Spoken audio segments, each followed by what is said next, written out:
श्री सीतानाथ समारंभा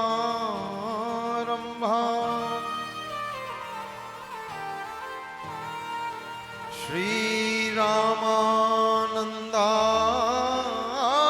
मध्यमा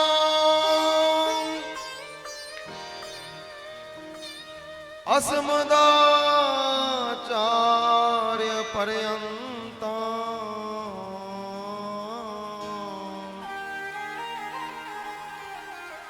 वंदे श्री गुरु परंपरा।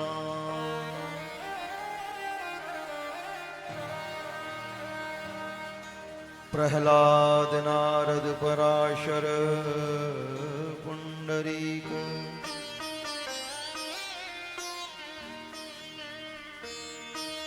व्यासाम्बरीश शुक शौनक भीष्मदाल्भ्याम्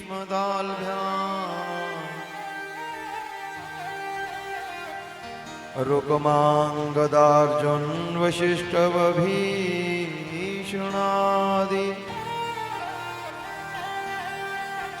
पुण्यानिमान परम भागवतां नमामि। भक्त भक्ति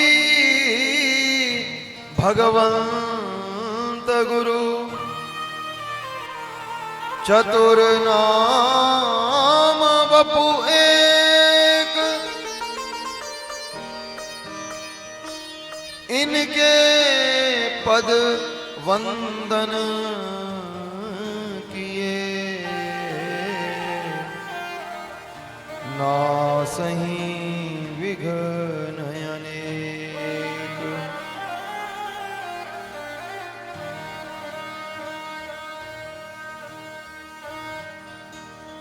संतन मथ निर्णय कियो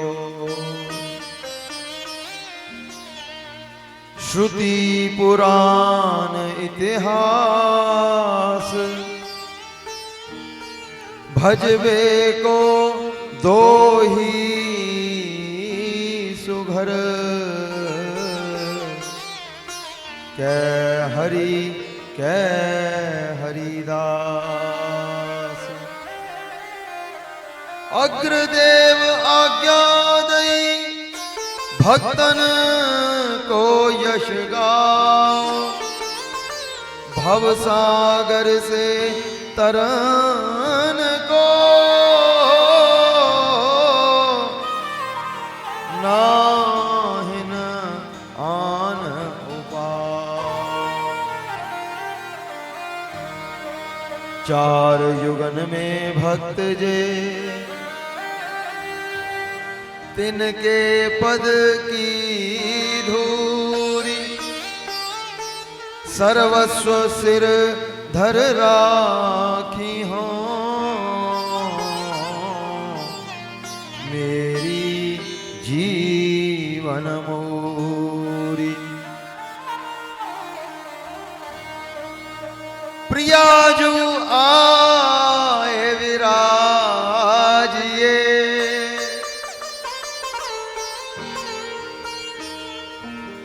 कथा रसिक हरिदास।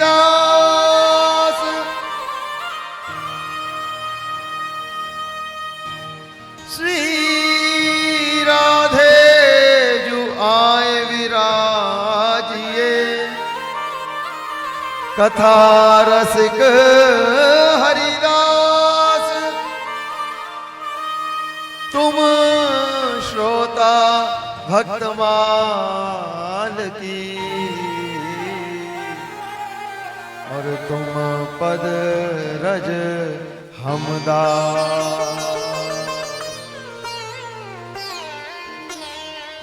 यत्र यत्र रघुनाथ कीर्तनम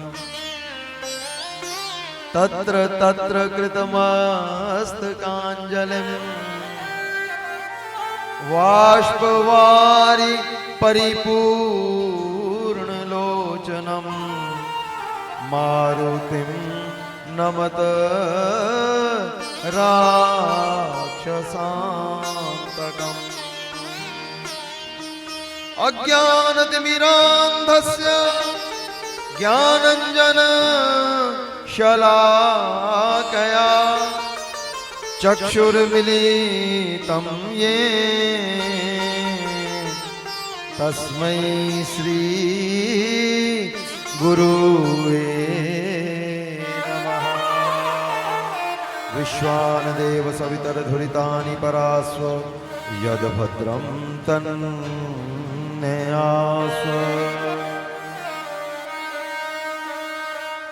राधा करावचित पल्लव वल्लरी के राधा पदांक विलसन मधुर स्थली के राधा यशो मुखर मक्त खगावली के राधा विहार विपिने रमता मनोमय। यो ब्रह्मनारद शुक भीष्म मुख्य रालक्षितो न सहसा पुरुषस्य तस्य सद्यो वशीकरण चूर्ण मनंत शक्ति तमराधिका चरण रेणु मनो सम्रामी।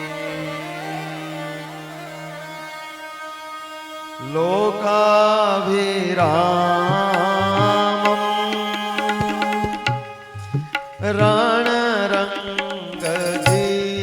रणरङ्गधीरं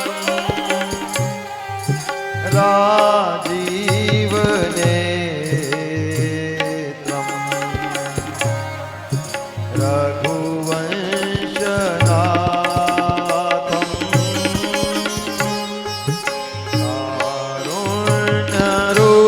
कारुण्यरूपं करुणाकरं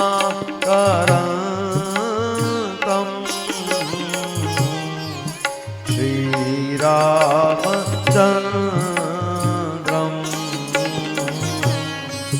शरणं प्रपद्ये।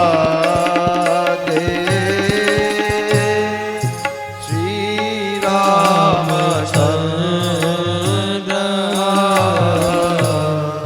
शरणं प्रपद्ये।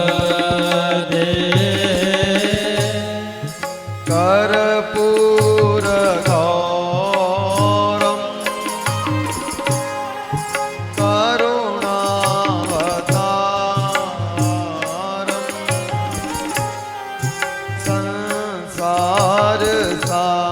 संसारसारं भुजगेन्द्रहारं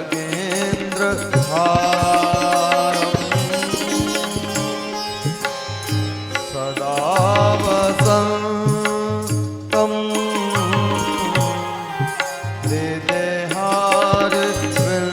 हृदयहारवृन्दे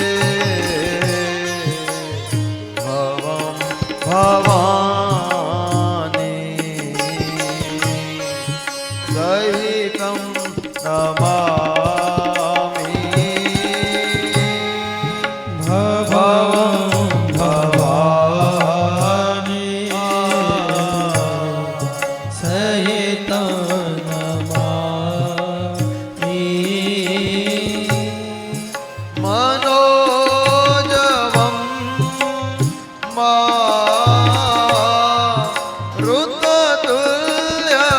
मारुततुल्यवेगं जितेन्द्रियं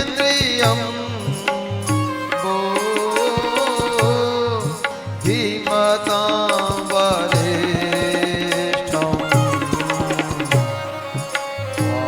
वातात्मयं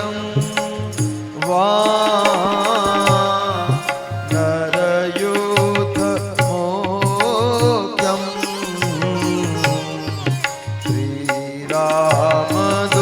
श्रीरामदूतं शरणं प्रपद्ये। श्रीरामदूतं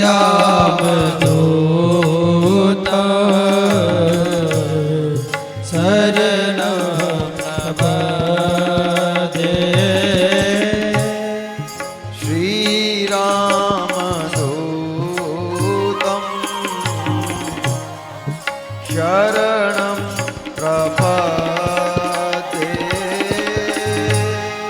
श्री राम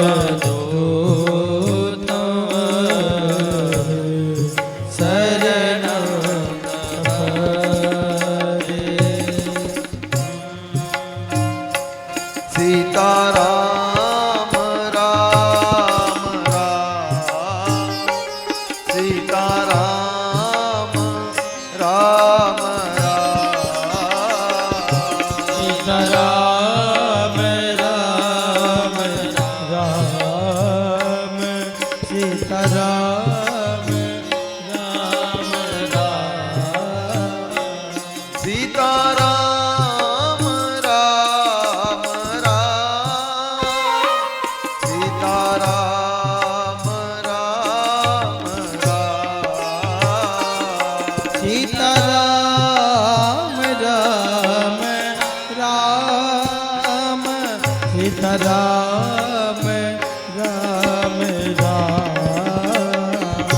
सीताराम राम राम,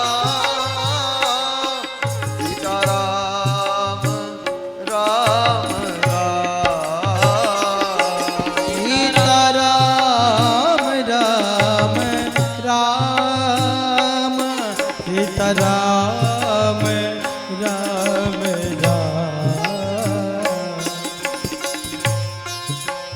सीताराम चरण रति मोरे,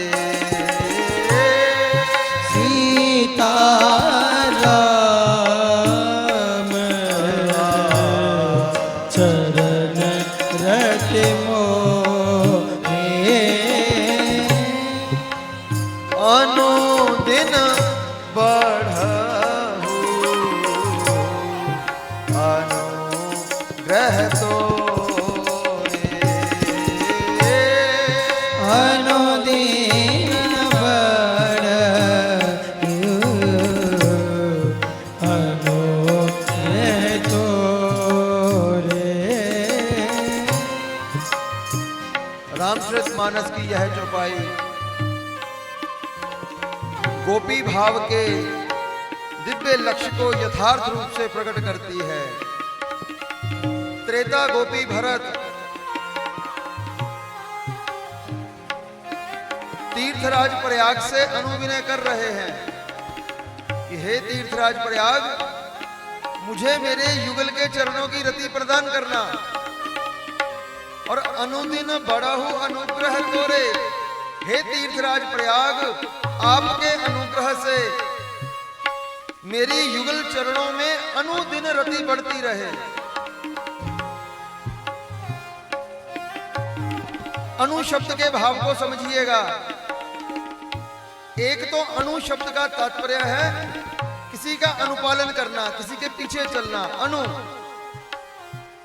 और दूसरा अनु का अर्थ है वह तत्व जिसका आगे विभाजन ना हो सके। सबसे छोटे से छोटे तत्व को अनु कहते हैं।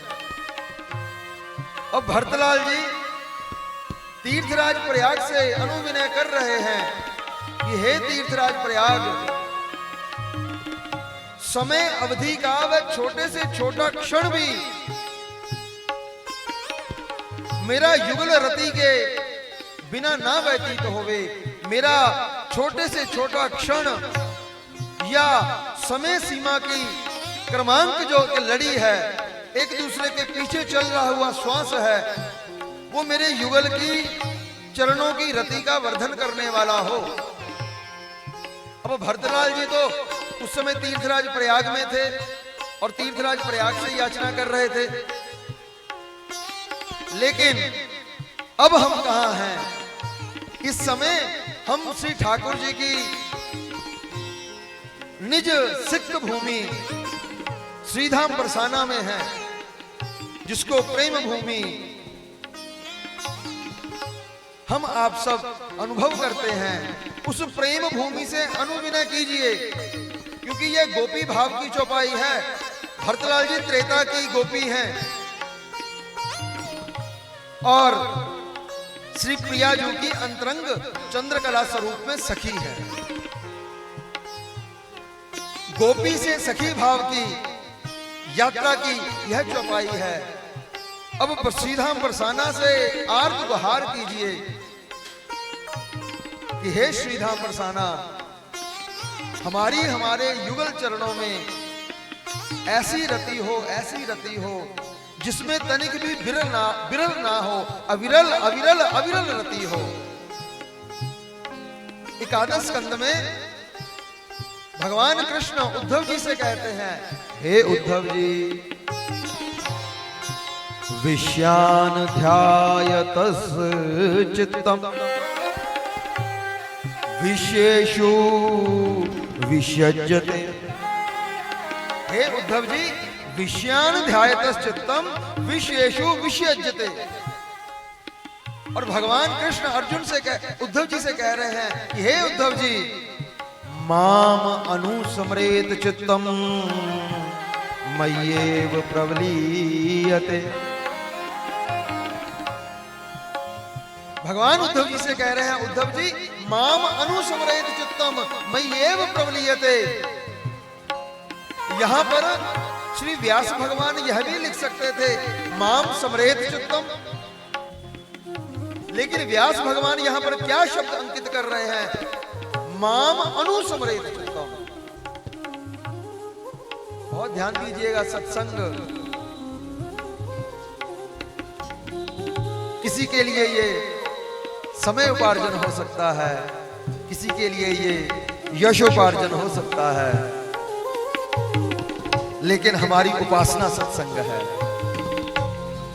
क्योंकि प्रभु की कथा क्या है, कम स्थाप्यते इति कथा तव कथामृतम तप्त जीवनम।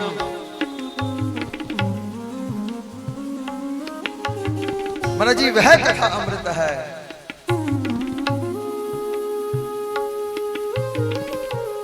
जिसके लिए गोपियां कहती हैं श्रवण मंगलम, जिसका श्रवण ही मंगल करने वाला है। भगवान कृष्ण उद्धव जी से कह रहे हैं, उद्धव जी, माम अनुस्मरेत चित्तम मय्येव प्रवलीयते। यहां पर अनु का तात्पर्य क्या है? भगवान कृष्ण उद्धव जी से कहते हैं, उद्धव जी, जिस प्रकार से विषयग्रस्त चित्त की सहजा प्रवृत्ति विषयों में फंसने की हो जाती है, लेकिन मेरा स्मरण जो है वो सहज नहीं होता, मेरा स्मरण करना पड़ता है। माम अनुस्मरेत चित्तम, मेरा स्मरण सहज नहीं होता, उसके लिए विशेष साधन प्रयास, बुद्धि की धारणा, मन की प्रसन्नता, चित्त की अवस्था, अहम का विलय, जब तक सूक्ष्म प्रभु के स्मरण के लिए तत्पर नहीं होगा, तब तक स्मरण नहीं बनेगा। इसलिए माम अनुस्मरेत चित्तम। तो बहुत विनम्रता पूर्वक प्रार्थना श्रीधाम बरसाना से पुकार कीजिए कि हमें हमारे युगल के चरणों की रति प्रदान करें। सीताराम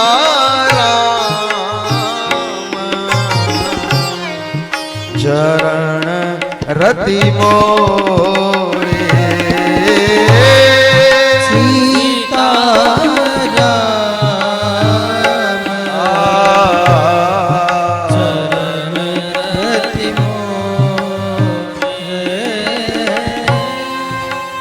अनुदिन बढ़हु अनुग्रह तो अनुदिन बढ़हु अनुग्रह तो जेहि विधि प्रभु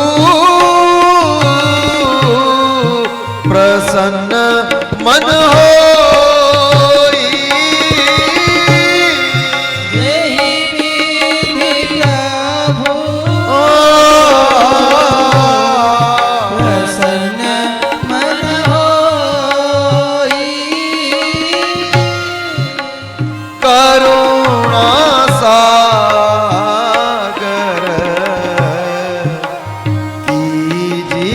सोई करुणा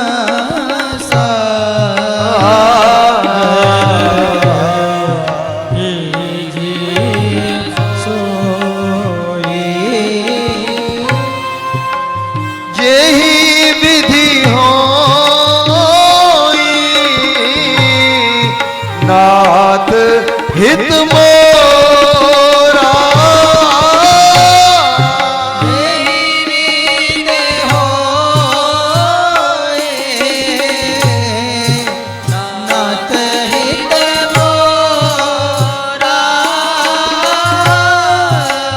करहूं सो बेगी दास मैं तो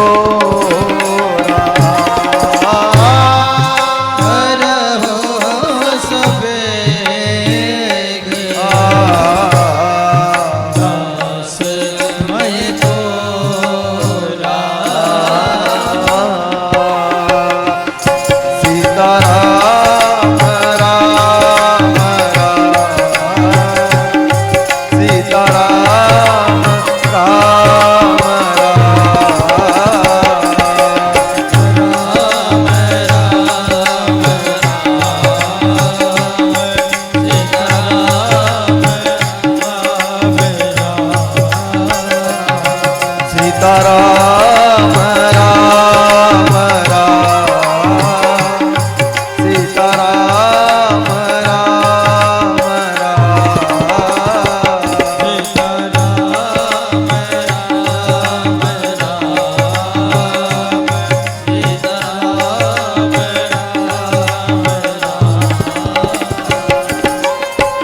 निताई गौर राधे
निताय गौर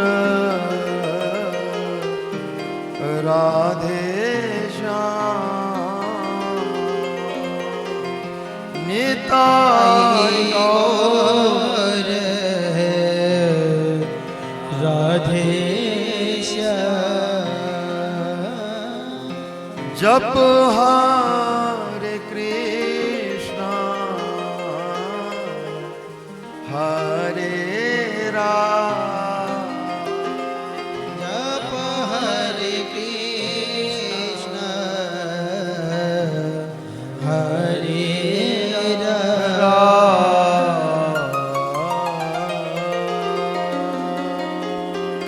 कहिए पतित पावन राजाधिराज साहब बहादुर सरकार श्री सीताराम नाम महाराज की।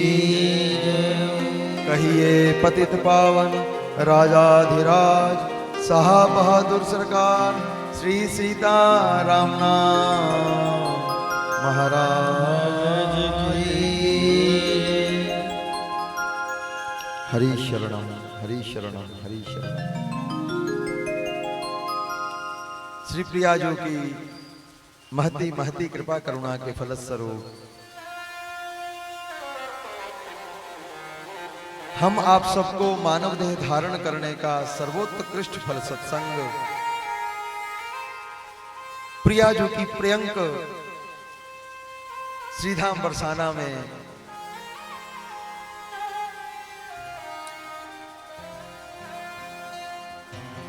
प्रिया कुंड के श्री राधिका कुंज में श्री किशोरी जी के परम सेवायत दासानुदास श्री विमल दास बाबा जी के परम अनुग्रह से यह संयोग हम आप सबको परम गुरुवर्य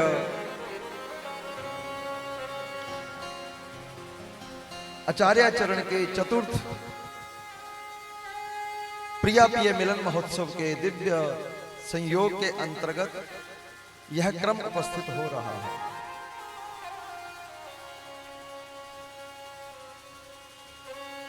जब श्रेष्ठ जन अपनी लीला का संवरण करके युगल के धाम में उनकी सेवा में समुपस्थित होते हैं,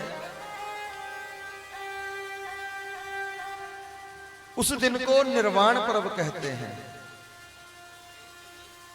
प्रिया प्रिय मिलन महोत्सव को निर्वाण पर्व नाम से हम आप सब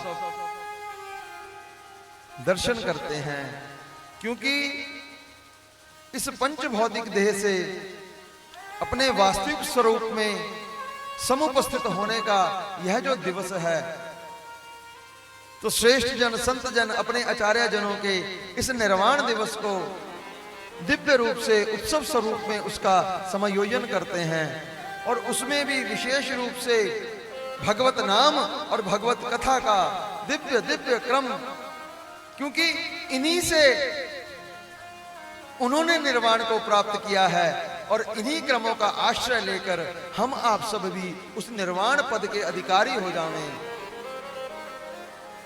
निर्वाण पद के पात्र हो जावें। इसीलिए उन उत्सवों का समायोजन किया जाता है। जो व्यवस्था करने वाले हैं वो कृपया शांत और सहज भाव से, जो क्रम जिस समय होना है उसी समय होना है। ये हमारे मन का ऊहापोह होता है कि हमारे करने से कुछ अधिक हो जाएगा या उत्तम हो जाएगा। जैसी व्यवस्था प्रभु को बनवानी है, ना जाने महाराज जी, हम तो अपने आप को 10, 20, 50, 100 देख रहे हैं कि व्यवस्था करने वाले हैं। महाराज जी, आचार्य जनों के उत्सव में किशोरी जी का नित्य परिकर जो है असंख्य असंख्य रूप में उपस्थित होकर उसकी व्यवस्था में जुट जाता है। केवल ये स्थूल दृष्टि उसको अनुभव नहीं कर पाती, केवल हम कर्ताभिमान के चलते हुए हम कर रहे हैं, हमारे द्वारा हो रहा है। नहीं महाराज जी, आप एक बार संकल्प कीजिए। भगवान कृष्ण अर्जुन से कहते हैं, अर्जुन संकल्प कर, कल को किस किस योद्धा का वध करना है। वो कहता, प्रभु मैं संकल्प करूं? भगवान कहते हाँ कृष्ण। भगवान कृष्ण कहते हाँ अर्जुन, संकल्प तू कर। पूरा मुझे करना है। महाराज जी संत जन तो संकल्प करते हैं, महाराज जी पूर्ण तो प्रभु उसका विधान बना देते हैं, ना जाने किस किस को लगा देते हैं उसको पूर्ण करने में। बहुत शांत। सत्संग का अंतिम प्रतिफल क्या है कि हमारी स्थिति कितनी निर्माण हो गई है। अगर सत्संग नाम भागवती उपक्रम करके भी हम महाराज जी अगर अशांत हैं, अशांतस्य कुतः सुखम, महाराज जी अशांत को कभी सुख प्राप्त नहीं हो सकता। इसलिए बिल्कुल सहज जितना मन को प्रसन्न रखने का प्रयास करेंगे, प्रयास हमारा हो सकता है। कृपा उनकी है कि एक जीव विशेष का मन प्रसन्न रहे, क्योंकि प्रभु का एक स्वरूप प्रसन्नता स्वरूप है, उनका प्रसाद स्वरूप है। उनका प्रसाद वस्तुएं नहीं होती, प्रसाद प्रसन्नता होती है। प्रभु के प्रसाद को सतत अनुभव कीजिए, प्रभु का प्रसाद ही प्रसन्नता है। हम कितने प्रसन्न हैं, कितने प्रसन्न हैं। Please try to realise, try to analyse. 3 दिन का भक्तमाल सत्संग क्रम हो सकता है। गुरुदेव भगवान का उत्सव करना हमारे लिए एक जीवन का सुंदर संयोग हो सकता है, लेकिन इन सबको करने के उपरांत हमारी स्थिति कैसी है, यह उनका प्रसाद है। उत्सव करके, कथा करके, नाम करके हमारी स्थिति का निर्माण कितना हुआ। क्या हम अभी भी परिस्थितियों में ही हैं या अपनी स्थिति का निर्माण हुआ है। भक्तमाल के चरित्र हमें स्थिति के प्रति बोध प्रदान करवाते हैं कि जिन आचार्यों का आज हम गुणगान कर रहे हैं उनकी स्थिति कैसी है। महाराज जी गुणानुवाद उसी का गाया जाएगा जिसकी स्थिति होगी। जो परिस्थितियों में जी रहे हैं उनको कौन जानता है महाराज जी। जिनकी स्थिति का निर्माण हो चुका है सत्संग इत्यादि के माध्यम से, हमारे द्वारा प्रभु जितना साधन करवा ले में उसके प्रतिफल स्वरूप से प्रभु से यही याचना कीजिए, प्रभु हमें अपना सतत अनुभव करवाइए। सीता राम चरण रति मोरे, प्रभु मेरा एक क्षण भी आपके उन दिव्य चरणों की रति के बिना ना जावे। महाराज जी अगर एक क्षण भी युगल चरणों की रति के बिना नहीं जा रहा, रति का तात्पर्य क्या है, विशेष रति हो जाना प्रभु में, विशेष आसक्ति हो जाना प्रभु में। जब आसक्ति प्रभु में हो गई है तो परिस्थितियां कहां नजर आती हैं सरकार। अगर परिस्थितियां नजर आ रही हैं फिर रति नहीं है, अगर रति है तो फिर परिस्थितियां नहीं है। प्रथम दिवस सत्संग में एक बच्चा प्रश्न कर रहा था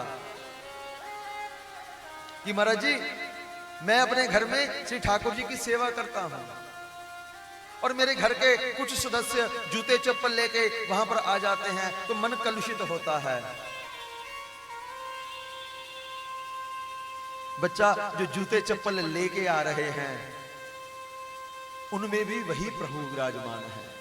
अगर वहां पर द्वेष बुद्धि कर लेंगे या दोष बुद्धि कर लेंगे, वहां पर क्या अनुभव करना है, क्या अनुभव करना है। प्रभु ये आपके निज जन हैं, प्रभु इनको अधिकार है जूता चप्पल लेकर आने का, ठीक है ले आते हैं। महाराज जी प्रभु की इच्छा के बिना कुछ नहीं होता। उर प्रेरक रघुवंश विभूषण, महाराज जी प्रभु सबके भीतर है। अगर कोई जूता चप्पल लेकर आ रहा है महाराज जी वो प्रभु को अपना बहुत मानता होगा, अरे ये तो मेरा अपना लाला है, इसके आगे कौन सी महाराज जी औपचारिकता की आवश्यकता है, वो वैसे ही आ जाता है। देखिए सत्संग को विवेक से समझिएगा। इसका अभिप्राय यह नहीं है कि प्रभु के आगे जूता चप्पल लेकर चले जाना है, लेकिन हमें अपना भजन बचाकर रखना है। अगर हमने दोष या द्वेष कर लिया अपना भजन चला जाएगा महाराज जी। हमें अपना भजन बचाने के लिए वहां पर बुद्धि सात्विक करनी है। दंडकारण्य के ऋषियों ने असुरों के सामने उनका आहार बनना स्वीकार कर लिया। मेरे राघवेंद्र सरकार जब दंडकारण्य वन से गुजर रहे हैं, प्रभु ने ऋषियों से पूछा, ऋषि प्रवर यह सफेद पर्वत क्या है। उन्होंने कहा प्रभु यह जो सफेद पर्वत है ना ये ऋषियों की हड्डियों का है सरकार। असुरों ने समस्त ऋषियों को मार मार कर उनका मांस भक्षण कर लिया, उनकी हड्डियों का यह पर्वत है। प्रभु ने वहां पर संकल्प किया है, निश्चरहीन करो मही भुज उठाई पणकीन। वहां पर ऋषि प्रभु से कहते हैं प्रभु एक एक ऋषि में समर्थ थी कि वो सृष्टि को निशाचर विहीन कर सकता था। प्रभु कहते तो फिर उन्होंने किया क्यों नहीं? सरकार, ऋषियों ने इसलिए सृष्टि को निशाचर विहीन नहीं किया क्योंकि प्रभु वो एक क्षण का भी क्रोध नहीं करना चाहते थे। वो एक क्षण का क्रोध क्यों नहीं करना चाहते थे?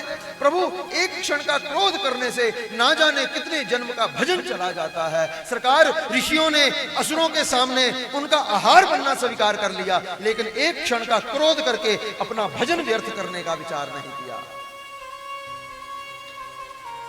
हम प्रस्तुतियों के चलते हुए विचलित हो जाते हैं, क्रोध कर लेते हैं।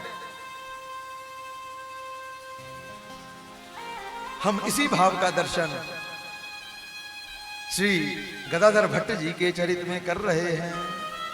किस प्रकार से वह भिखारिन आती है गदाधर भट्ट जी के कथा पंडाल में, और कथा पंडाल में आकर कहती है, स्वामी मेरी ओर दृष्टि कीजिए, आपका बच्चा मेरी कोख में पल रहा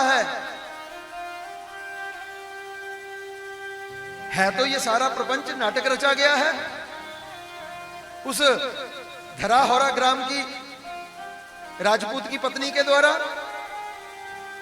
लेकिन व्यासासीन व्यास भगवान कहते हैं, श्री गदाधर भट्ट जी कहते हैं, देवी तू ठीक कह रही है। यह प्रसंग हम कल यहां तक दर्शन कर चुके हैं। जितने श्रोतागण थे उनको उस भिखारिन की, उस देवी के कहने पर, शब्दों पर बहुत रोष आया, क्रोध आया। क्रोध आने पर उसको फटकार लगानी प्रारंभ कर दी, कुछ मारने को दौड़े। लेकिन गदाधर भट्ट जी ने कह दिया, नहीं नहीं ये सत्य कह रही है। उसी सभा में एक परम वैष्णव श्रोता स्वरूप में ऐसे सज्जन बैठे थे जिनको ज्ञान का प्रकाश था। बहुत बार क्या होता है, यही नहीं कि महाराज जी मंच पर बैठा जो व्यास है वह बहुत ज्ञानवंत है, बहुत श्रेष्ठ है। महाराज जी नहीं, यह तो श्रोताओं की उदारता है कि उन्होंने एक का चयन करके उसको ऊपर बिठा दिया, यद्यपि वह तो सब जानने वाले हैं। श्रोता में ही महाराज जी ऐसी ऐसी दिव्य विभूतियां विराजमान होती हैं जिनका व्यसन सत्संग बन जाता है, जिनका व्यसन सत्संग बन जाता है। पृथु जी कह रहे हैं, प्रभु मुझे 10,000 हाथियों के कान की समर्थ दे दीजिए ताकि मैं आपका निरंतर गुणानुवाद सुनता जाऊं। वाल्मीकि जी प्रभु के दिव्य घरों का दर्शन करवा रहे हैं कि प्रभु आप इन स्थानों पर निवास कीजिए। 14 घर वाल्मीकि जी ने दिखाए हैं, उसमें से पहला घर कौन सा है? जिनके श्रवण समुद्र समान, कथा तुम्हारी सुभग सरिनान, भरहि निरंतर हो ही न पूरे, तिनके ग्रह बसी हो प्रभु। प्रभु आप उनके घर में निवास कीजिए, उनके हृदय में निवास कीजिए जिनके श्रवण समुद्र समान है। महाराज जी समुद्र किसी नदी को ये नहीं कहता कि मेरे में मत आके मिलो, समुद्र कहता है वेलकम वेलकम वेलकम, आओ आओ आओ आपका स्वागत है। सब नदियां समुद्र की ओर दौड़ती हैं। जिनके श्रवण समुद्र समाना, महाराज जी वास्तविक श्रोता कौन है? जो प्रभु की कथा को समुद्रवत पान करता है, वो महाराज जी वक्ता के वचनों को कहता है वेलकम वेलकम, आइए आइए आइए, मेरे कर्ण रंध्र के माध्यम से मेरे हृदय में प्रभु को अवस्थित कर दीजिए। जो यह कहते हैं हमें यह भी पता है, यह भी पता है, तो गोस्वामी जी कहते हैं राम कथा जे सुनत अघाही। अघाने का तात्पर्य जो कहते हैं बस बस बहुत हो गया, बाबा कहते रस विशेष जाना तिन ना। गदाधर भट्ट जी अपने श्रोताओं को कहते हैं, अगर आपने वास्तविक कथा रस का पान किया है, अपनी स्थिति का परिचय दीजिए। जो ये कह रही है वो बिल्कुल ठीक कह रही है। उन्हीं में एक श्रोता श्री राधिका वल्लभ दास जी विराजमान थे। उन्हें बहुत ज्ञान का प्रकाश था। श्री भक्तमालकार श्री प्रियादास जी उनके लिए कह रहे हैं, श्री राधिका वल्लभ दास वर, जिनको प्रभु के सत्संग, प्रभु की कथा के माध्यम से दिव्य दिव्य दिव्य प्रकाश प्राप्त है। श्री राधिका वल्लभ दास प्रगट प्रकाश भास। उन्होंने महाराज जी अपने अंतः चिंतन से जान लिया यह देवी गलत कह रही है। वह महाराज जी उसको एक किनारे ले गए, पीछे ले गए। पीछे ले जाकर वो उस देवी से कहते हैं, क्या कहते हैं? साच कह दीजे नहीं अभी जीव लीजे, डर सबे कह दियो सुख लियो संज्ञा लई है। वह राधिका वल्लभ दास जी उस भिखारिण को, जो उस समय सुंदर आभूषण भेष धारण करके वहां पर उपस्थित थी, उसको एक किनारे ले गए। किनारे ले जाकर कहते हैं, साच कह दीजिए, सत्य कहो, सत्य कहो। अगर सत्य कह दोगी तो तुम्हें छोड़ दिया जाएगा, अगर असत्य कह दोगी तो जितनी जितनी जनता, जितने श्रोता यहां पर हैं, उनके हाथों से बच नहीं पाओगी। क्योंकि जो लाछन तुम लगा रही हो, हमारे व्यास ऐसे नहीं हैं।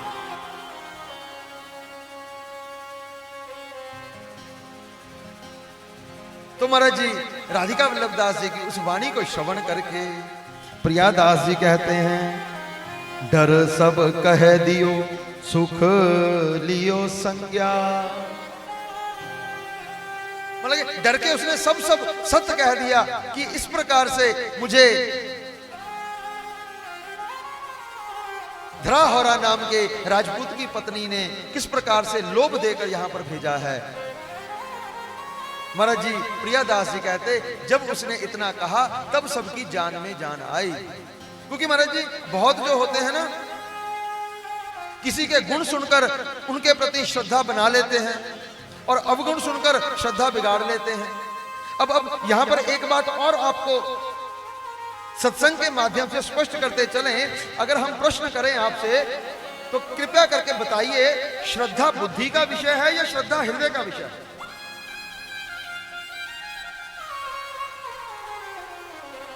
श्रद्धा कहां का विषय है? श्रद्धा हृदय से की जाती है या श्रद्धा बुद्धि से की जाती है? चलिए प्रसंग को आगे बढ़ाते हुए इस बात को डिफाइन करते चलें। श्रद्धा हृदय का विषय नहीं है, श्रद्धा बुद्धि का विषय है। श्रेय धार्यति इति श्रद्धा, जो धारण तत्व है वो बुद्धि का है।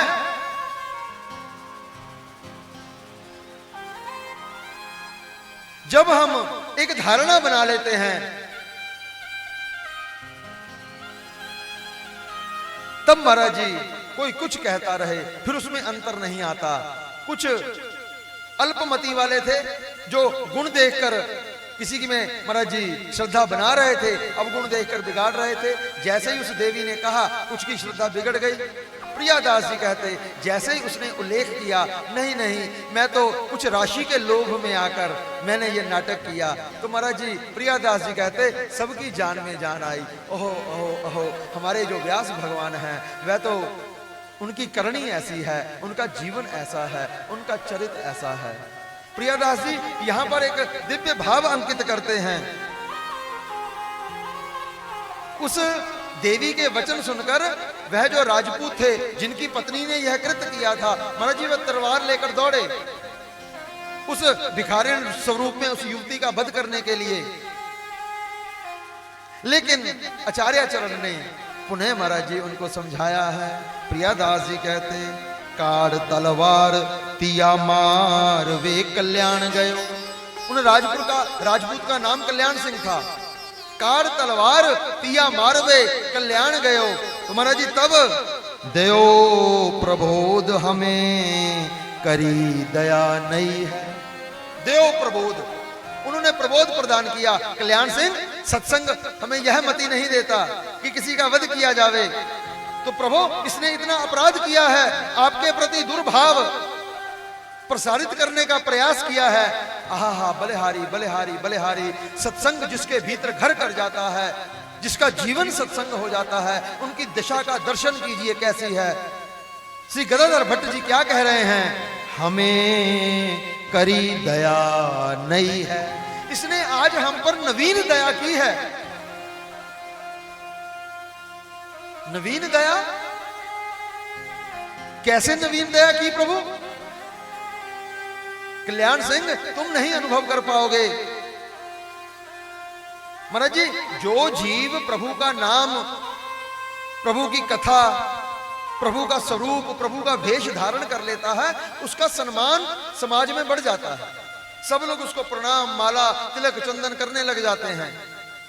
गदाधर भट्ट जी कहते, कल्याण सिंह, जीव गोस्वामी पाद के चरणों का आश्रय पाकर, ग्रंथों का स्वाध्याय करके जब प्रभु का प्रकाश भीतर हुआ, तो उसको वाणी के माध्यम से जो व्यक्त करने की सेवा प्रभु ने दी, उसके चलते हुए मेरा समाज में कितना सम्मान बढ़ गया। सब लोग कितना आदर करते हैं। मैं उस सम्मान को लेते लेते लेते लेते अपमान की गंध को भूल गया था। इसने हमें करी दया नहीं है। इसने तो मुझे दया करके, ऐसा चरित करके प्रभु ने कृपा करके प्रकट कर दिया। अरे महाराज जी, प्रभु ने वहां पर प्रकट कर दिया कि अपमान नाम का तत्व भी कोई होता है। अगर मैं इसके अपमान को स्वीकार नहीं करूंगा, तो प्रभु के दिए हुए सम्मान का भी तिरस्कार हो जाएगा। प्रभु जो जीवन में देवे, यही विधि प्रभु प्रसन्न मन होई, करुणा सागर कीजिए सोई। तो इसके द्वारा जिस प्रकार से सदन जी ने जब गांव में गए हैं, तब महाराज जी एक वैश्या के द्वारा लांछन लगाने पर कि इन्होंने हत्या की है, उन्होंने सहसा स्वीकार कर लिया, जो ये देवी कह रही है, हाँ मैंने हत्या की है। तो महाराज जी उनके हाथ काट दिए गए। तो उन्हीं कटे हाथों से भगवान जगन्नाथ के पास गए हैं, और भगवान जगन्नाथ ने महाराज जी उनके पुनः पुनः पुनः हाथ प्रकट कर दिए। भगवान ने हाथ क्यों कटवाए सदन जी के? क्योंकि पुनः हाथ प्रकट करके सदन जी की महिमा को और बढ़ाना है, और बढ़ाना है, और बढ़ाना है। अब यहां पर भी महाराज जी गदाधर भट्ट जी का अपमान करवा करके पुनः उसके द्वारा, उस युवती के द्वारा उस अपमान के शब्दों को पुनः स्वीकृति प्रदान की कि मैंने तो लोभ के चलते हुए यह भाव कहा है। तो अब महाराज जी विचार कीजिए, लोगों के बीच गदाधर भट्ट जी का कितना सम्मान और बढ़ गया कि उन्होंने उनके प्रति दुर्व्यवहार करने वाले जन के प्रति भी कितना उदार व्यवहार किया। महाराज जी गदाधर भट्ट जी का कितना सम्मान बढ़ गया। तो प्रियादास जी कहते हैं, मोपे करी दया नहीं है। बलिहारी बलिहारी। तो महाराज जी वह जो भिखारिन स्वरूप में स्त्री थी, वो इस व्यवहार को देखकर, कल एक बच्चा पूछ रहा था कि महाराज जी आगे क्या हुआ, कहते आगे क्यूरियोसिटी होती है कि चरित्र को सुनने की, आगे क्या हुआ। महाराज जी उस भिखारिन ने और उस राजपुतानी की दासी जो उसके संग आई थी, दोनों ने इस व्यवहार का दर्शन करके, महाराज जी क्या भक्तों का जीवन ऐसा होता है? वो अपने प्रति अपकार करने वाले के प्रति भी ऐसा व्यवहार करते हैं। यहां पर गदाधर भट्ट जी का चरित्र हमें संकेत कर रहा है, कभी हमारे जीवन में ऐसी परिस्थिति आवे तो हमें भी ऐसा व्यवहार करना है। चरित्र सुनने के साथ साथ हमें भक्तमाल क्यों सुननी है? क्योंकि हमें भक्त बनना है। तो अपूर्वाति पूर्व भाव से वह दोनों देवियां श्री गदाधर भट्ट जी की शिष्य हुई हैं। पुनः उन्होंने अपना जीवन सत्संग को समर्पित कर दिया है। महाराज जी श्री भक्त नाभा दास जी ने श्री गदाधर भट्ट जी के लिए कहा है कि सबहन को सुख देत, ये सबको सुख देने वाले हैं। जो इनका अपकार करने के लिए आता है उसको भी ये इतना आनंद, इतना आह्लाद प्रदान कर देते हैं। महाराज जी वह जो भिखारिण थी, महाराज जी उसको भी गदाधर भट्ट जी ने अंगीकार किया है। उसकी भी रुचि जो है वो सत्संग में हुई है और श्री गदाधर भट्ट जी ने उनको अपना आश्रय प्रदान किया है, वह परम भक्ता हुई है।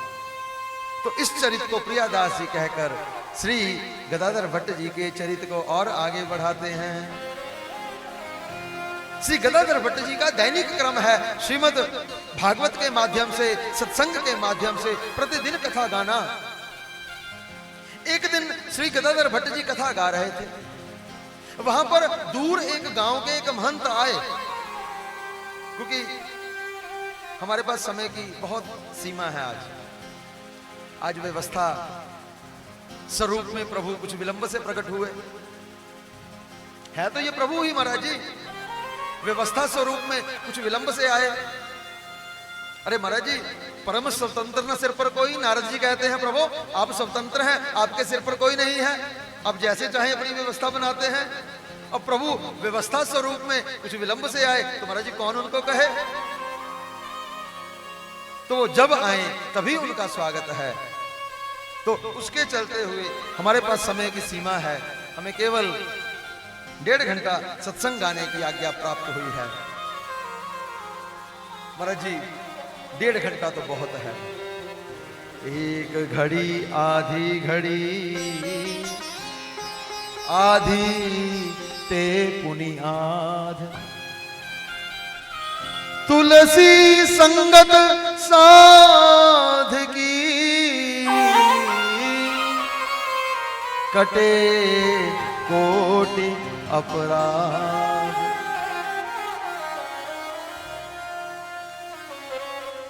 कुछ समय ही मिल जावे, कुछ समय ही मिल जावे। एक प्रसंग स्मरण हो रहा है। महाराज जी तो इन भावों से बहुत अंतरंगता से परिचित हैं। जब विशुद्धता से सत्संग गाया जाता है तब दृष्टांत खड़े हो जाते हैं, मंत्र आ जाते हैं, श्लोक आ जाते हैं, चौपाइयां आ जाती हैं, प्रकरण आ जाते हैं, हमें गाइए, हमें गाइए, हमें गाइए। उसी प्रकार से एक प्रसंग सामने आ रहा है, तुलसी संगत साध की, कटे कोटि अपराध, एक घड़ी आधी घड़ी, आधी ते पुनियाद। महाराज जी एक गोवर्धन नाम का चोर था, प्रसंग आप सबको विदित है। गोवर्धन नाम का चोर, महाराज जी उनके कबीले में एक प्रथा थी, जब बच्चा युवा होता उसको शिक्षा दी जाती। क्या शिक्षा? कि बच्चा कभी सत्संग नहीं सुनना।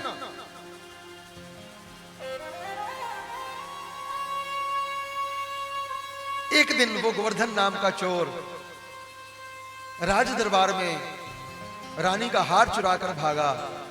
उसको भागते हुए किसी ने देख लिया, सभी सैनिक उसके पीछे लग गए। चोर आगे आगे दौड़ रहा है, सैनिक पीछे पीछे उसका पीछा कर रहे हैं। संयोगवशात घटना घटी, उसके पांव में कांटा चुभ गया महाराज। अब चुभे कांटे से भी वो दौड़ रहा है ताकि चोर उसे सिपाही उसे पकड़ ना लेवे।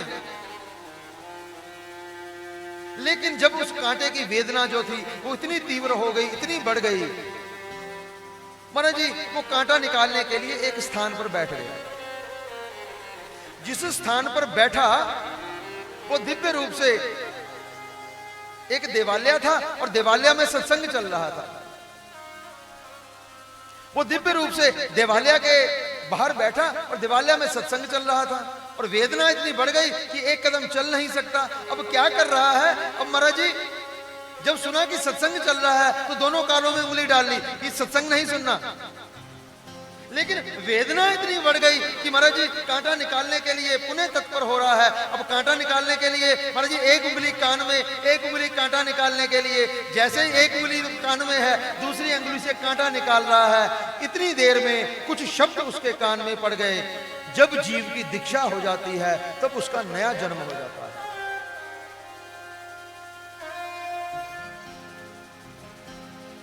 आहा, बात मन को लग गई। जब दीक्षा हो जाती है तब नया जन्म हो जाता है। क्या मेरा भी नया जन्म संभव है? तो महाराज जी भीतर चला गया। कथा मंच पर श्री चतुर्बुद्ध दास जी कथा कह रहे हैं। कथा विराम हुई, जाके चरणों में लौटा। आचार्य चरण त्राहिमाम त्राहिमाम, कृपा कीजिए कृपा कीजिए। चतुर्भुज दास जी कहते, बच्चा क्या बात हुई? प्रभु मैं एक चोर हूं, सारा जीवन चोरी में व्यतीत किया है। हमारा कुल कबीला जो है वो पूरा चोरी में, इसी काम में संलिप्त है। सरकार हमें यह शिक्षा दी जाती है कि कभी सत्संग नहीं सुनना। प्रभु आज घटना ऐसी घट गई कि मुझे 2 शब्द सत्संग के मेरे कान में पड़ गए, और आपने अभी अभी सत्संग में कहा है जिसकी दीक्षा हो जाती है उसका नया जन्म हो जाता है। बच्चा बिल्कुल सत्य कहा है। संस्कारात द्विज उच्चते, जिसका संस्कार हो जाता है, उपनयन संस्कार हो जाता है, दीक्षा संस्कार हो जाता है, वह द्विज हो जाता है। द्विज का तात्पर्य केवल ब्राह्मण नहीं होता। प्लीज सीमा से भूमा में आइए, लिमिट से इन्फिनिटी में आइए। द्विज का तात्पर्य केवल ब्राह्मण नहीं है। द्विज कौन है? जिसका संस्कार हो गया है, जिसका उपनयन हो गया है, जिसने गुरु आश्रय, क्योंकि एक जन्म तो माता पिता के संयोग से होता है और दूसरा जन्म गुरु और गायत्री के संयोग से होता है। चतुर्भुज दास जी कहते, बच्चा तूने बिल्कुल सत्य सुना। सरकार क्या मेरा भी दोबारा जन्म हो सकता है? हाँ प्रभु कृपा कीजिए कृपा कीजिए। चतुर्भुज दास जी ने परम आश्रय प्रदान किया है, वैष्णव दीक्षा प्रदान की है, पंच संस्कार किए हैं,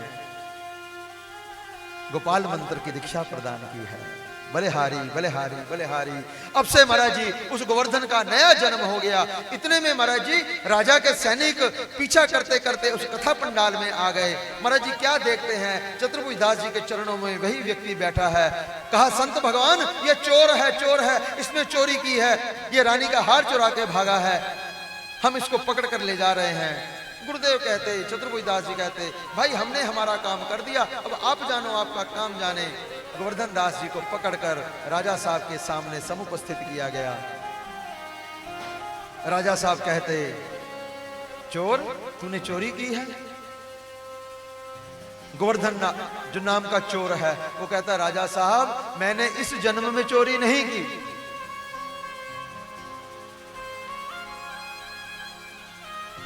अरे हमारे सैनिकों ने तुम्हें पहचाना है, और तो और तुम्हारे पास चोरी का सामान बरामद हो गया है और तुम कहते हो चोरी नहीं की। राजा साहब मैं सत्य कह रहा हूं, मेरी बात पर ध्यान दीजिए, मैंने इस जन्म में चोरी नहीं की। राजा भी बड़े धर्मपरायण, इसका परीक्षण और निरीक्षण किया जावे। राजा साहब कहते, इसका परीक्षण करने के लिए कच्चा सूत इसके हाथों पर लपेट दिया जाए। कच्चा सूत गोवर्धन नाथ के हाथों पर लपेट दिया गया। अब इसके हाथों को तेल में भिगो दिया जाए। हाथ तेल में भिगो दिए गए। अब एक मशाल जलाई जाए। मशाल जलाई गई। मशाल जलाने पर अगर मशाल की अग्नि से इस कच्चे सूत की धागे को तनिक भी आंच आ गई तो इसका तात्पर्य है तुमने चोरी की है। अगर आंच नहीं लगी तो इसका तात्पर्य तुम निरपराध हो, तुमने चोरी नहीं की। राजा साहब की आज्ञा पाकर उस कच्चे सूत को अग्नि दिखाई गई। महाराज जी अग्नि दिखाने पर वह कच्चा सूत तेल में लिपटा हुआ, यद्यपि उसे तत्क्षण अग्नि पकड़नी चाहिए थी, लेकिन पुरजोर प्रयास करने पर भी महाराज जी उस कच्चे सूत को अग्नि का तनिक भी ताप नहीं लगा। राजा साहब कहते ये निर्दोष है, इसने चोरी नहीं की। अब महाराज जी राजा साहब कहते, मेरे सैनिकों ने फिर तुम्हें क्यों पकड़ा? प्रभु आप मेरे शब्दों की ओर ध्यान दीजिए, मैंने इस जन्म में चोरी नहीं की। अभिप्राय हम समझे नहीं। राजा साहब मैं पूर्व जन्म में चोर था, लेकिन इस जन्म में मैंने कोई चोरी नहीं की है। गोवर्धन नाथ ने सारी बात कहकर सुनाई है।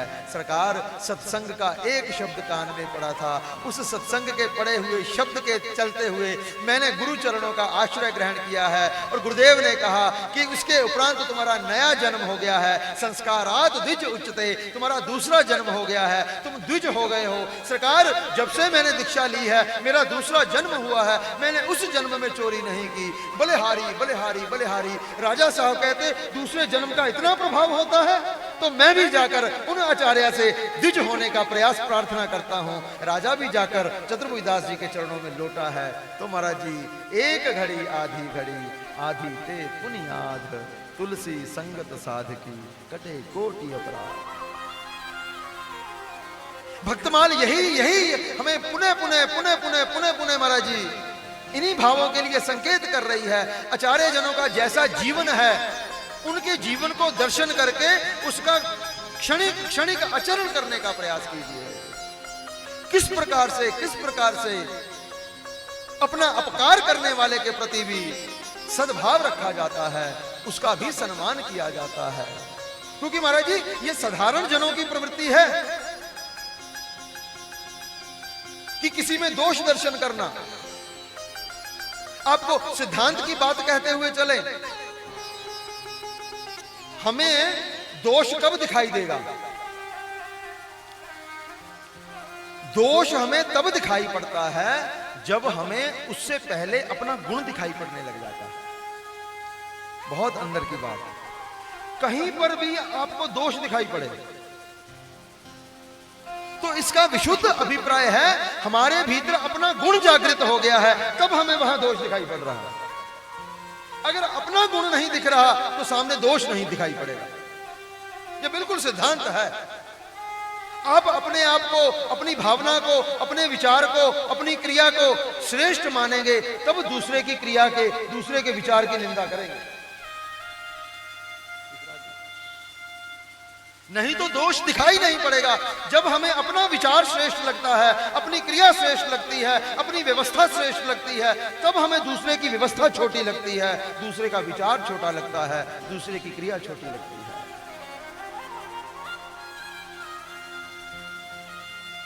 गदाधर भट्ट जी का चरित्र यह संकेत करता हुआ चल रहा है, कहीं दोष दर्शन नहीं करना, कहीं दोष दर्शन नहीं करना।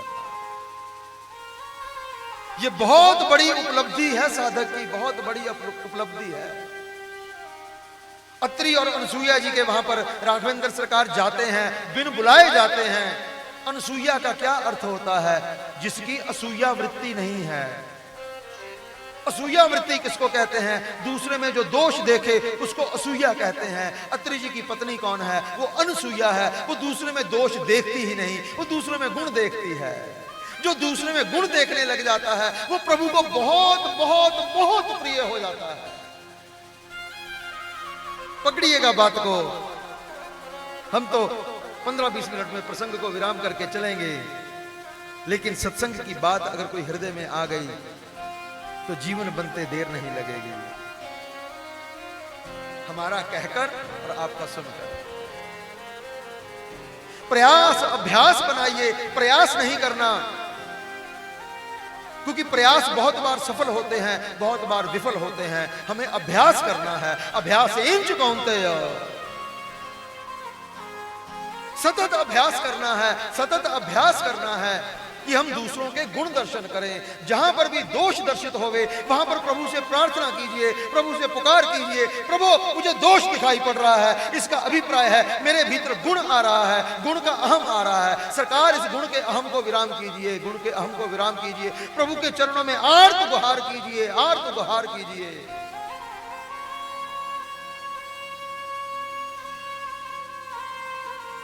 श्री गदाधर भट्ट जी की कथा में एक दिन एक महंत आए। कथा ऐसे भाव दशा में पहुंच गई कि सब रुदन करने लग गए। सबकी आंखों से झरझर आंसू बह रहे हैं, लेकिन वो महंत जी सब ओर देख रहे हैं। अरे, सबकी आंखों से आंसू बह रहे हैं, मेरा ऐसा प्रशांत हृदय, मेरी आंखों से आंसू नहीं आ रहे, तो लोग क्या कहेंगे कि ये भक्त नहीं है। महाराज जी, वही महंत जी दूसरे दिन कथा में पुनः आए। दूसरे दिन कथा का फिर वही क्रम प्रारंभ हो गया। ऐसी भाव दशा में कथा पहुंच गई, सब रुदन करने लग गए। महाराज जी, दूसरे दिन वह महंत अपने साथ मिर्ची लेकर आए। उन्होंने भी अपनी आंख में मिर्ची लगा ली सरकार, और उनकी आंखों से भी झरझर पानी बहने लग गया। उनको मिर्ची लगाते हुए किसी ने देख लिया।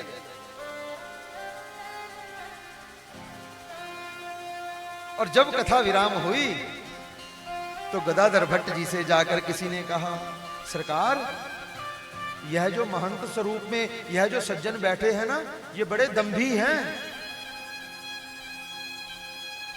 इन्होंने अपनी आंखों में मिर्ची लगाकर आंसू लाना प्रारंभ किया है सरकार।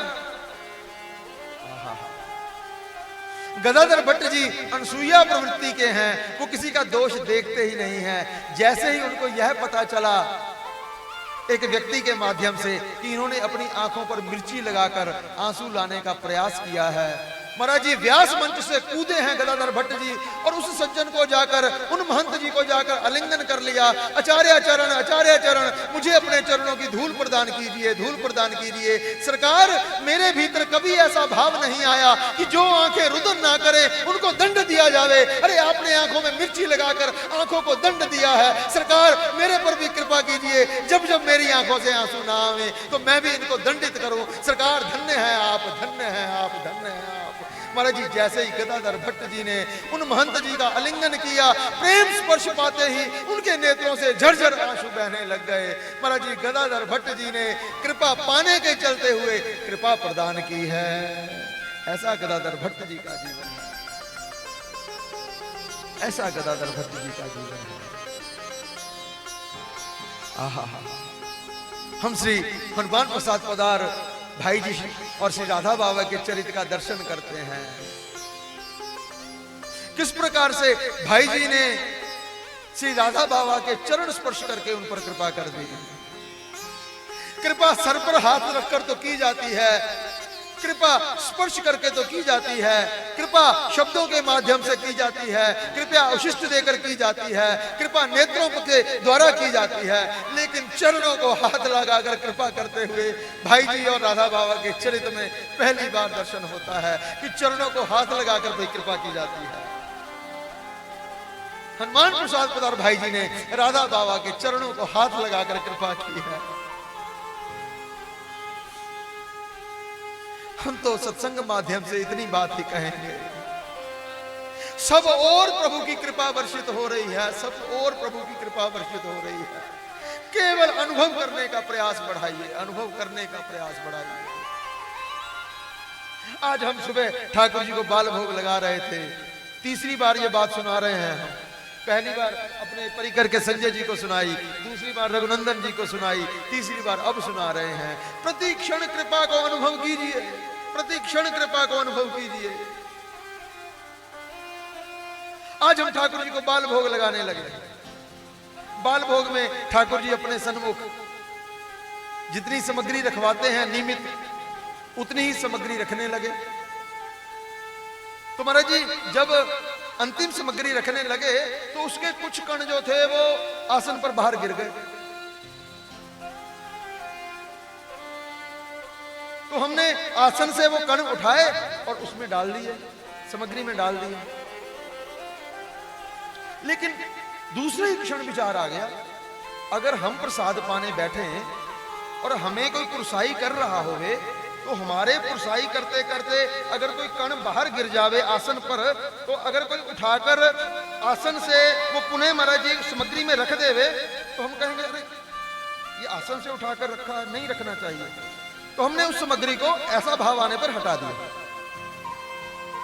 अब पुनः नई सामग्री रखी जावे, अब पुनः नई सामग्री रखी, अब वह रखने लगे, उसका भी एक कण बाहर गिर गया, कुछ कण बाहर गिर गए। अब ठाकुर जाने फिर वैसा ही व्यवहार हुआ, फिर आसन से कण उठाए उसमें डाल दिया, ओहो अरे फिर वैसा ही हो गया। हमने उस सामग्री को भी एक किनारे रख दिया।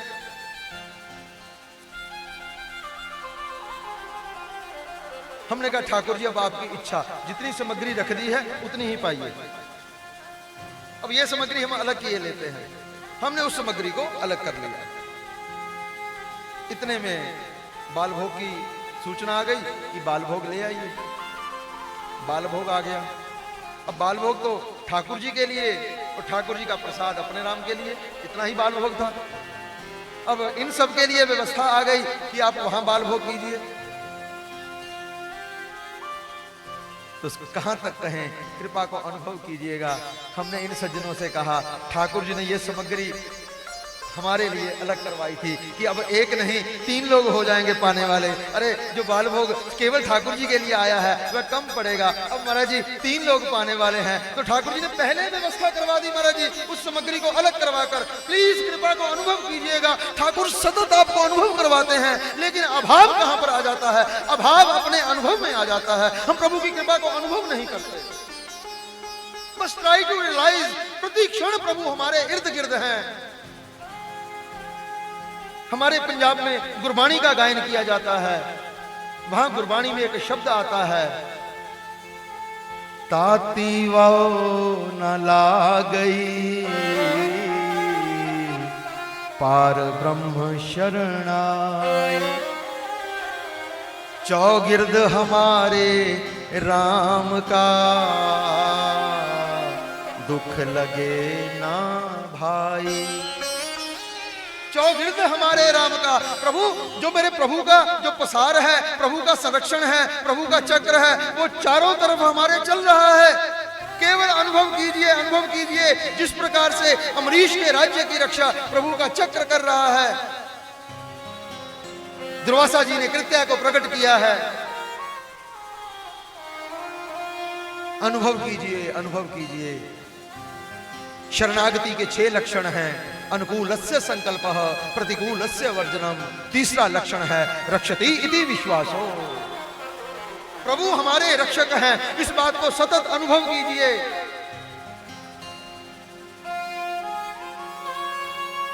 गदाधर भट्ट जी ने उन महंत जी के चरणों में लोटे हैं, क्योंकि गदाधर भट्ट जी की अनसूया वृत्ति है, उन्हें कहीं दोष दिखाई ही नहीं देता।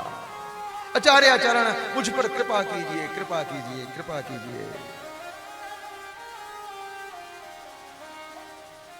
प्रसंग प्रियादास जी और आगे बढ़ाते हैं। एक बार श्री गदाधर भट्ट जी के यहां पर एक चोर चोरी करने आया। हम केवल प्रसंग ही कह रहे हैं, यद्यपि प्रसंगों के भीतर इतने इतने सिद्धांत निहित हैं, सिद्धांत निहित हैं। फिर प्रभु कृपा करके विमल बाबा सरकार किशोरी जी के उस दिव्य अनुग्रह से कृपा करेंगे तो फिर महाराज जी कभी संयोग बना फिर बात करेंगे। क्योंकि यह कौन है? ये विमल है। एक मल होता है, एक निर्मल होता है, एक विमल होता है। अब संतों को तो अपनी महिमा पता नहीं होती कि हम क्या हैं, ये तो अनुभव करने वाला जाने। मल मल किसको कहते हैं? जहां पर गंदगी है, जहां पर मल है। अब निर्मल कौन सा है? जिसमें से बिल्कुल तनिक भी उस मल का अब शेष नहीं है, वो बिल्कुल स्वच्छ हो गया है। जिस प्रकार से हम अपने भोजन करने वाली कटोरी को जब उसमें से महाराज जी प्रसाद आ जावे, उसको हम उसे पावे, प्रसाद पाने के बाद वह जूठी हो जाती है, उसमें वह सब लग जाता है, प्रसाद का शेष बच जाता है। तो जब हम उसको पूर्ण मार्जन कर लेते हैं वो बिल्कुल निर्मल हो जाती है। एक मल है, एक निर्मल है, उसके बाद एक विमल है। विमल कौन सा तत्व है? महाराज जी जिसको कभी मल स्पर्श ही नहीं किया है, महाराज जी वह तत्व है विमल तत्व। जिस प्रकार से प्रसाद की उशिष्ट कटोरी को धो लिया वो निर्मल हो गई, लेकिन जब नई कटोरी होती है उसने कुछ स्पर्श ही नहीं किया होता, महाराज जी विमल तत्व वो होता है जिसको कभी मल स्पर्श ही नहीं किया होता। तो ऐसे विमल बाबा जब महाराज जी कृपा करेंगे, जिनके भीतर कभी महाराज जी स्पर्श ही नहीं करता, जिनकी वृत्तियां सदा सदा सदा युगल को सुख और लाड लड़ाने के लिए रहती हैं, अगर उनकी वृत्ति कहीं भौतिकता का स्पर्श कर लेवे तो महाराज जी फिर उनका भी महाराज जी क्रम फिर और हो जाएगा। लेकिन वो विमल क्यों हैं? क्योंकि उन्हें मल कभी स्पर्श ही नहीं किया है। तो इसलिए फिर कभी समय संयोग ऐसी विमल विभूति करेंगे तब फिर चर्चा और करेंगे। अब तो केवल प्रसंगानुकूल ही बात को कहकर, क्योंकि जिन आचार्य चरण के चरित्र को हमने प्रारंभ श्री किशोरी जी ने करवाया है, क्योंकि ये हमारे गौड़िया संप्रदाय के बड़ी विलक्षण विभूति हुए हैं। हम तो महाराज जी जब जब श्री गदाधर भट्ट जी के ठाकुर जी का दर्शन करने के लिए जाते हैं, बहुत कम दर्शन होता है उनका। श्री राधा वल्लभ जी के मंदिर के सामने जब पिछली तरफ से आप बाहर निकलते हैं तो वहां पर गदाधर भट्ट जी की पीठ है, वहां पर आप दर्शन कर सकते हैं। इस समय वहां के जो सेवायत हैं श्री जनार्दन गोस्वामी जी हैं, वहां पर श्री भट्ट जी की श्रीमद् भागवत, उनकी चरण पादुका वह बसंत पंचमी को दर्शन करवाई जाती है। जिस दिन श्री ठाकुर जी का पाटोत्सव है, श्री गदाधर भट्ट जी को यमुना की पुलिन की रेणु में से वह ठाकुर प्राप्त हुए, श्री मदन मोहन सरकार। ऐसे सुंदर ठाकुर, ऐसी सुंदर सेवा, बलिहारी बलिहारी बलिहारी। एक बार वहां के जो सेवायत श्री जनार्दन गोस्वामी जी हैं, वो हमारे भक्तमाल सत्संग में लुधियाना में पहुंचे हैं और बहुत प्रसन्न हुए, बहुत प्रसन्न हुए। इतना उन्होंने अपना मंगल और मंगला शासन प्रदान किया। बलिहारी बलिहारी।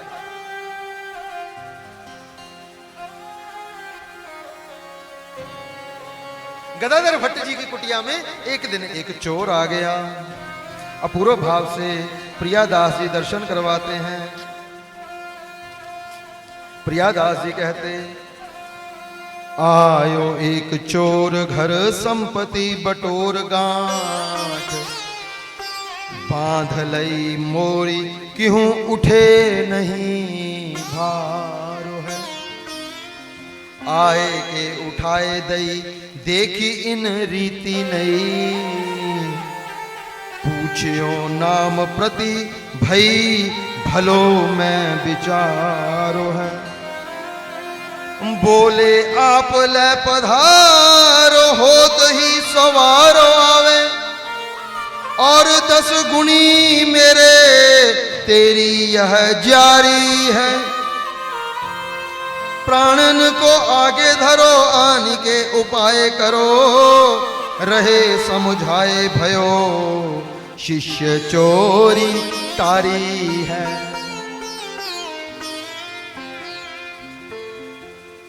पौने 1 बजे तक सत्संग गाने की अनुमति है। 12:28 हो गए हैं, केवल 17 मिनट, क्योंकि 11:15 बजे हम सत्संग में प्रवेश किए हैं। 1.5 घंटे के चलते हुए पौने 1 बजे तक सरकार की आज्ञा है। बिल्कुल आज्ञा के अनुरूप ही हम अपनी बात और भाव को कहने का प्रयास करेंगे। चरित आप सबको विदित है, लेकिन मूल उसमें से अपने लिए क्या चुनना है, बस आचार्य चरण की रहनी में से अपने लिए क्या चुनना है, यह मूल बात है। भक्तमाल की कथा के चलते हुए, उसके श्रवण के चलते हुए हमें भक्त बनना है, यह लक्ष्य है, यह हमारा प्रयोजन है। और कल महाराज जी कार्य विशेष से सत्संग में कम उपस्थित हुए। सरकार कल एक बात का दर्शन हुआ कि भक्त कौन है, भक्त किसको कहते हैं। वेद इस बात का दर्शन करवाता है। श्रुति कहती है जो विभक्त नहीं है वो भक्त है। विभक्त किसको कहते हैं, जो बटा नहीं हुआ है। कल चलते प्रवाह के चलते हुए हमसे एक दृष्टांत में एक शब्द का उलटफेर हो गया। हमने उत्तानपाद जी की पत्नियां बोल दिया, अदिति और दिति। वहां पर महाराज जी हमने वो पुनः उसका कुछ एक अंश सुना, तो जैसे ही वो शब्द सुना हमने कहा ओह अपराध हो गया। चलिए प्रभु सब स्वीकार करते हैं, लेकिन मूल उद्देश्य था हमारा बात को कहने का। कश्यप जी की जो पत्नियां हैं दिति और अदिति, अदिति कौन है, जो बटी नहीं हुई है। दिति कौन है, जो बटी हुई है। अदिति के यहाँ देवता जन्म लेते हैं और दिति के यहाँ दानव जन्म लेते हैं, असुर जन्म लेते हैं। जो बुद्धि विभक्त नहीं है, भक्त है, महाराज जी वहां पर दैवीय प्रवृत्ति होगी। जो बुद्धि विभक्त है वहां पर आसुरीय प्रवृत्ति होगी। ये बहुत अंदर की बातें हैं। और एक बात आपको सिद्धांत की, क्योंकि महाराज जी तो श्रीमद् भागवत के सरस वक्ता हैं। जितनी आदि दैवीय प्रकृति है, अगर उत्तानपाद की, अदिति की, सुनीति की, सुरुचि की, दिति की कोई भी बातें की जा रही हैं, जो आदि दैव्य प्रकृति है वही आदि भौतिक प्रकृति है, वही अध्यात्म प्रकृति। बहुत पकड़िएगा बात। अगर दिति अदिति हम ऊपर समझ लेंगे यहां अद्वितीय अदिति नहीं समझेंगे तब बात नहीं बनेगी। उस अद्वितीय और अदिति का प्रकट्य प्रभु की लीला में क्यों होता है? क्योंकि प्रभु यहां द्वितीय और अदिति का निवारण चाहते हैं। वहां उतानपाद क्यों होता है? क्योंकि हम सब उतानपाद हैं। वहां सुनीति और सुरुचि क्यों होती है? क्योंकि यहां सुनीति और सुरुचि है। यथा पिंडे तथा ब्रह्मंडे, जो आदि दैव्य प्रकृति है वही आदि भौतिक प्रकृति है, वही अध्यात्म प्रकृति है। हमें अध्यात्म को दिव्य करना है और उसके लिए आदि दैव्य प्रकृति का दर्शन करके हम अपने अध्यात्म को दिव्य करना है। वहां के दृष्टांतों से हमें अपने अध्यात्म को दिव्य और चिन्मय करने के लिए, क्योंकि जिस प्रकार से प्रभु के जीवन के भीतर हम देखते हैं प्रभु क्यों प्रकटे हैं, चरित करत नर अनुहरित संस्कृति सागर सेतु। प्रभु ने वैसा आचरण करके हम जीवों के लिए सेतु बनाया और वैसे ही प्रभु के भक्त वैसा आचरण करके एक सेतु का निर्माण करते हैं। परम धर्म को सेतु नाभा गोस्वामी पाद कहते हैं। गदाधर भट्ट जी कौन है? परम धर्म को सेतु। इन्होंने एक सेतु, एक पुल बना दिया कि जैसा आचरण मैं कर रहा हूं जीवन में, मेरे कहे और चरित्र के अनुरूप आप वैसा आचरण कीजिए। एक दिन इनके घर में चोर आ गया। चोर ने महाराज जी सारा सामान गठरी में बांध लिया। जैसे ही सामान बांध लिया और महाराज जी उन्हें उठाने लगा तो सामान उससे उठा नहीं। श्री प्रियादास जी कहते वो चोर कौन था? वो माट गांव का चोर था। क्योंकि महाराज जी पहले प्रसंग प्रसिद्ध है, धन धन माट गांव के चोर, धन धन माट गांव के चोर, वृंदावन को यों तके जैसे चंद चकोर, वृंदावन को यों तके जैसे चंद चकोर। क्यों? क्योंकि धन धन माट गांव के चोर। जो माट गांव के चोर थे महाराज जी, वो वृंदावन की ओर ऐसे निहारते रहते। श्री ठाकुर जी के दिव्य पताका को, वो दिव्य ध्वजा को, ठाकुर जी की दिव्य पताका और ध्वजा का दर्शन करने से भी देव के दर्शन करने का फल प्राप्त होता है। वो सतत महाराज जी वृंदावन की ओर निहारते रहते। आज किस देवालय में चोरी करनी है, आज किस गोस्वामी जी के यहाँ पर चोरी करनी है। तो महाराज जी उस माट गांव के चोर ने सेंध लगाई किसी घर में जाने के लिए, लेकिन वहां नहीं जा पाया। तो महाराज जी गदाधर भट्ट जी का जो प्रांगण था, इनका जो आश्रम था, वो खुला था। और महाराज जी भीतर घुस आया, देखा इतनी वस्तुएं, इतनी सामग्री पड़ी है। तो आकर महाराज जी सारी एक चद्दर बिछाकर बांध ली उसमें। लेकिन ठाकुर जी के जितने महाराज जी स्वर्ण के, चांदी के जितने सेवा पार्षद थे, सबको भर लिया। लेकिन महाराज जी अब जब उठाने लगा तब उठा नहीं पावे। तब इतने में महाराज जी गदाधर भट्ट जी आ गए और आकर कहते, बच्चा लाओ मैं तुम्हारी गठरी को उठवा देता हूं। महाराज जी गदाधर भट्ट जी से जैसे ही उसने पूछा, प्रभु आप कौन? उन्होंने कहा हमारा नाम, शरीर का नाम गदाधर भट्ट है। तो महाराज जी संकुचित हो गया, सरकार गलती हो गई, क्षमा कीजिए, क्षमा कीजिए। तब महाराज जी प्रियादास जी कहते, श्री गदाधर भट्ट जी कहते हैं, बच्चा हमारी आसक्ति इस भौतिक संपत्ति में नहीं है। इसको तो जितनी तुम ले जाओगे कल को चौगनी 10 गुना और आ जाएगी। क्योंकि जब लोगों को पता चलेगा कि कथा व्यास जी के यहाँ पर चोरी हुई है, ठाकुर जी के सेवा पार्षद बर्तन इत्यादि सब चले गए हैं, तो कल को वो महाराज जी से 10 गुना लाकर रख देंगे। लेकिन बच्चा तुम्हारी ये जीविका है, तुमने श्रम किया है, तुम इसे ले जाओ। तब महाराज जी श्री आचार्य चरण के ऐसे व्यवहार से उस चोर ने महाराज जी चोरी करना छोड़ दिया और आचार्य चरण का शिष्य हुआ। भक्तमालकार चैतन्य देव महाप्रभु के जीवन का एक दृष्टांत यहां पर कहते हैं। एक बार चैतन्य देव महाप्रभु बर्मा में गए, प्रभु के नाम संकीर्तन कथा का दिव्य क्रम चल रहा था और महाप्रभु के परिकर ने वहां के ग्रामवासियों से कहा, भाई मांस मछली खाना बंद करो। ऐसा भक्ष अभक्ष जो आहार है वो वैष्णव को नहीं करना चाहिए, आप पाप करते हो। महाराज जी जो बर्मा के लोग थे, उन्होंने महाप्रभु के परिकर की बात सुनकर उन्हें बड़ा क्रोध आया, उन्होंने डंडे उठा लिए महाप्रभु के परिकर के ऊपर। बात महाप्रभु तक पहुंची, सब चतुर्देव महाप्रभु के पास आए। महाप्रभु से आकर सारी जब बात का वृतांत सुनाया गया, महाप्रभु कहते भाई कोई बात नहीं, अगर आप मांस मछली खाते हो कोई बात नहीं। भक्त मालकार यहां पर दर्शन करवाते हैं। महाप्रभु कहते तुम्ही माछेर झोल खे जाओ, तुम्ही माछेर झोल खे जाओ, लेकिन साथ में हरि हरि हरि हरि नाम गाए जा। अगर तुम मांसाहार कर रहे हो तो करते रहो, कोई बात नहीं, लेकिन साथ में हरि हरि नाम उच्चारण करते रहो। महाराज जी कालांतर में समय पाकर महाराज जी जो हरि हरि नाम करते हुए मांस भक्षण भी कर रहे थे, लेकिन समय ऐसा आया नाम भगवान ने उनके चित्त को शुद्ध कर दिया, वो सब भक्ष अभक्ष आहार करना बंद कर दिए। तो गदाधर भट्ट जी भी इसी प्रकार से उस चोर के उस भाव का समर्थन करवा रहे हैं, कह रहे हैं कोई बात नहीं, तुम्हारी ये जीविका है। अगर उसका विरोध करते तो वह भी उनका विरोध करता, लेकिन गदाधर भट्ट जी ने चोर का समर्थन किया, तो जिसके चलते हुए उनके वह ऐसे सद्भाव को देखकर उसकी वृत्ति का परिवर्तित हो गया, वो चोरी करनी छोड़ गया। दिव्य रूप से गदाधर भट्ट जी के जीवन का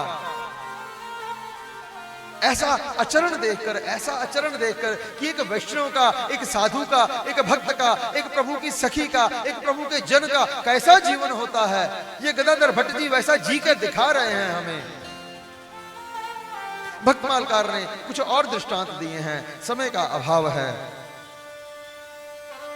और अंतिम भाव में श्री प्रियादास जी कहते हैं, हम प्रसंग को बहुत छोड़कर चल रहे हैं, लेकिन अंतिम भाव कहकर इस प्रसंग को विराम कियो। प्रियादास जी कहते हैं, प्रभु की टहल निज करण चहत आप, भक्ति को प्रताप जाने भागवत गाई है। देत होते चौका को शिष्य बहु भेंट लायो, दूर ही ते देखी दास आए सो जनाई है। धोबी हाथ उठो आप, सुनी के रिसाए उठे, सेवा ही में धाये वाको खीज समुझाई है। हिये हितरास जग आस को विनाश कियो, पियो प्रेम रस ताकि बात ले दिखाई है। पियो प्रेम रस ताकि बात ले दिखा। देखिए प्रियादास जी के शब्दों का दर्शन कीजिए, पियो प्रेम रस ताकि बात ले दिखाई है। उस भगवत रस का पान करके, उसके उपरांत उसका आचरण करके इन्होंने दिखाया है। मूल बात आचरण की है। एक दिन श्री प्रियादास जी ठाकुर जी की सेवा समार्जन कर रहे थे। सेवा समार्जन करते करते चौका पोत रहे थे, चौका लीप रहे थे। इतने में क्या हुआ, एक इनका शिष्य बहुत भेंट लेकर आया, उसके हाथ में बहुत थैले, बहुत सामान सामग्री ऐसे दिखाई पड़ रही थी। तो गदाधर भट्ट जी का शिष्य कहता, गुरुजी गुरुजी गुरुजी उठो, वो शिष्य देखो कितना सामान लेकर आ रहा है, आप इस समय गोबर का चौका पोत रहे हो, अरे जल्दी से हाथ धो और आसन पर माला लेकर बैठ जाओ। प्राय प्राय हम ऐसा ही करते हैं। घर का द्वार बंद होता है, घर वाले आकर कहें अरे कोई सत्संगी आया है, महाराज जी टीवी पर मैच देख रहे होते हैं, फटाफट टीवी बंद करके आस्था चैनल लगा लेते हैं और माला चलाने लग जाते हैं।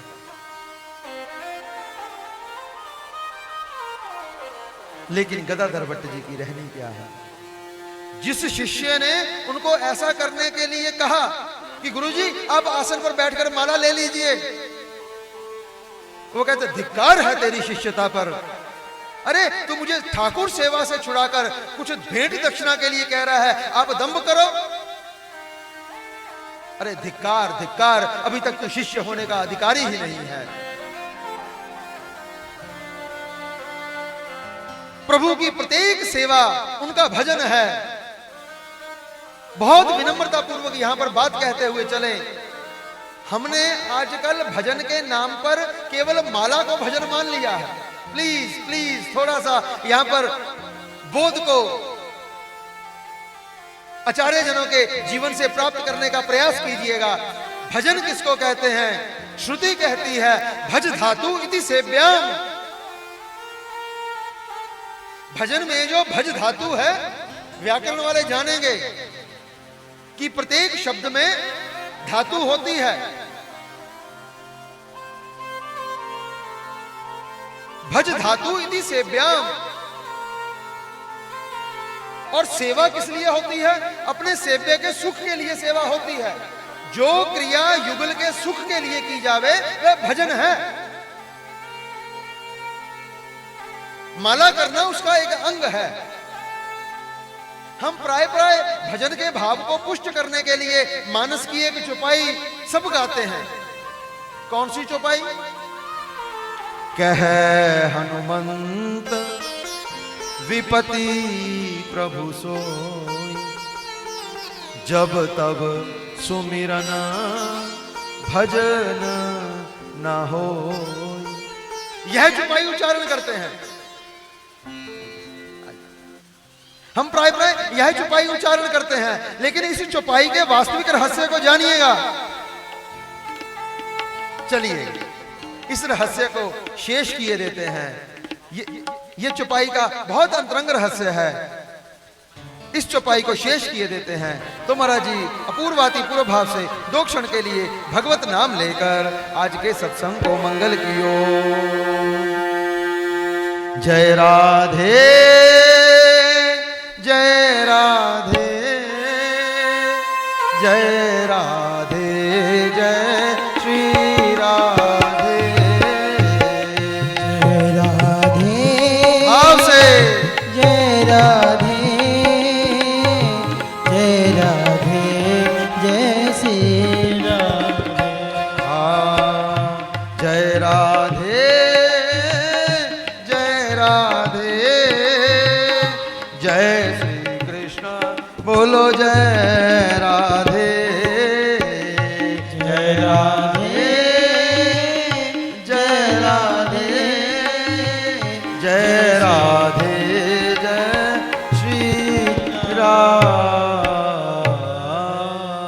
कहीं जय जय श्री राधे जय श्री राधे जय जय श्री राधे। कहिए श्री प्रिया कुंदर विराजमान श्री राधिका रानी की जय। श्री विमल बाबा दिव्य महाभाव की। श्री गुरु चरण तिरोभाव महापर्व की। त्रिदिवसीय श्री भक्तमाल सत्संग की। श्री किशोरी जी के निज प्रियंक बरसाना धाम की।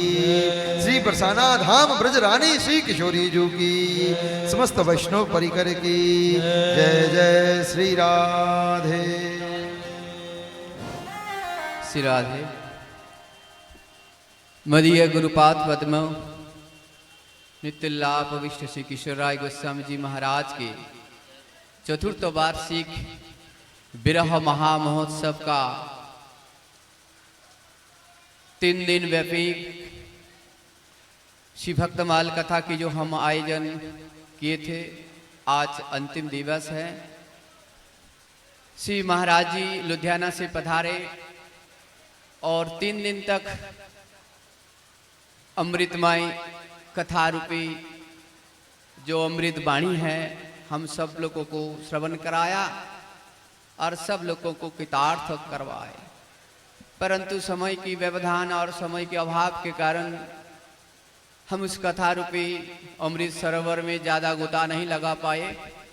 आशा रखता हूँ, आशा करता हूँ आगामी साल अगर श्री विश्वभानुनंदिनी जी की विशेष कुछ अनुकंपा अगर हो तो हम इस कथा को विस्तार रूप से करने के लिए प्रयास करेंगे।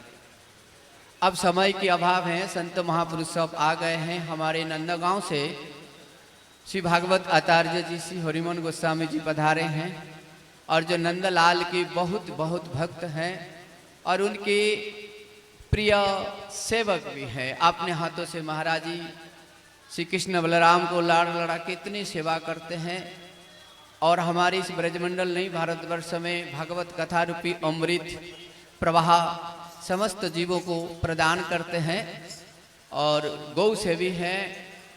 गोस्वामी जी वास्तविक महान हैं। तो हम महाराज जी के चरण में निवेदन करते हैं कि समय की अभाव है और व्यवधान भी है तो पाबंदी है, इसीलिए मैं महाराज जी के चरण में निवेदन करता हूँ 5 मिनट उनकी कथा रूपी अमृत हमें प्रदान करें और श्री महाराज जी से।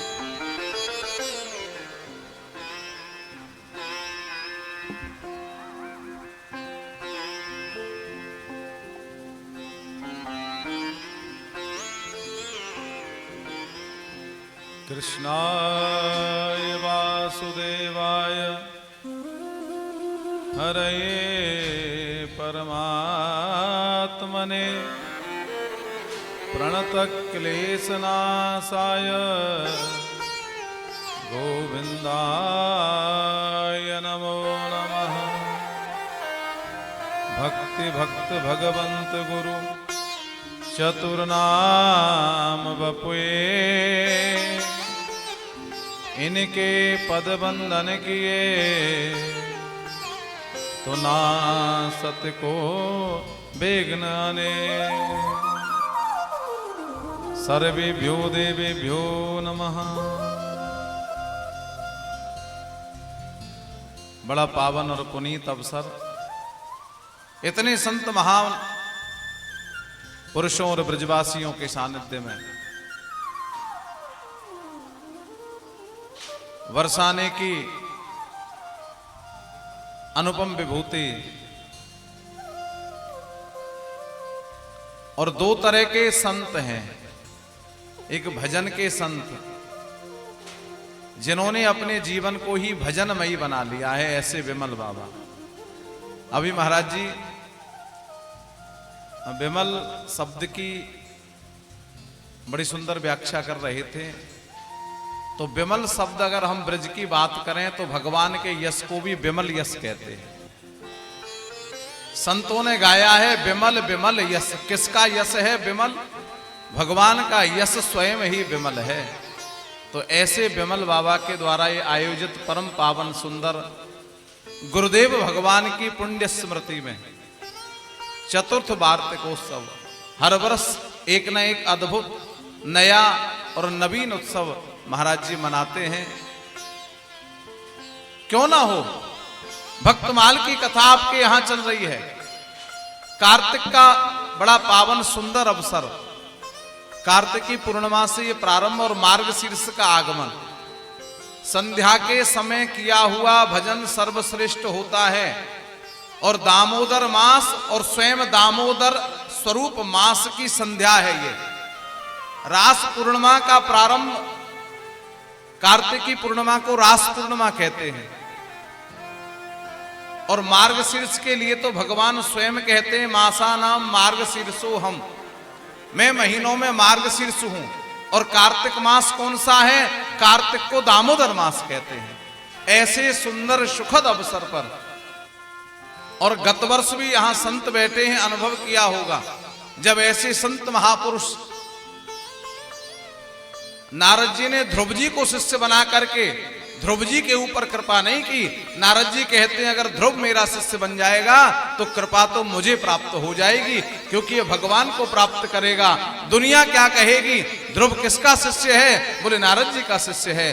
तो ऐसा शिष्य अगर मिल जाए तो गुरु भी धन्य हो जाता है। धन्य है वो गुरु जिनका उत्सव है, जिन्हें विमल बाबा जैसे शिष्य प्राप्त हुए, जो राधा रानी के चरण रज में बैठ करके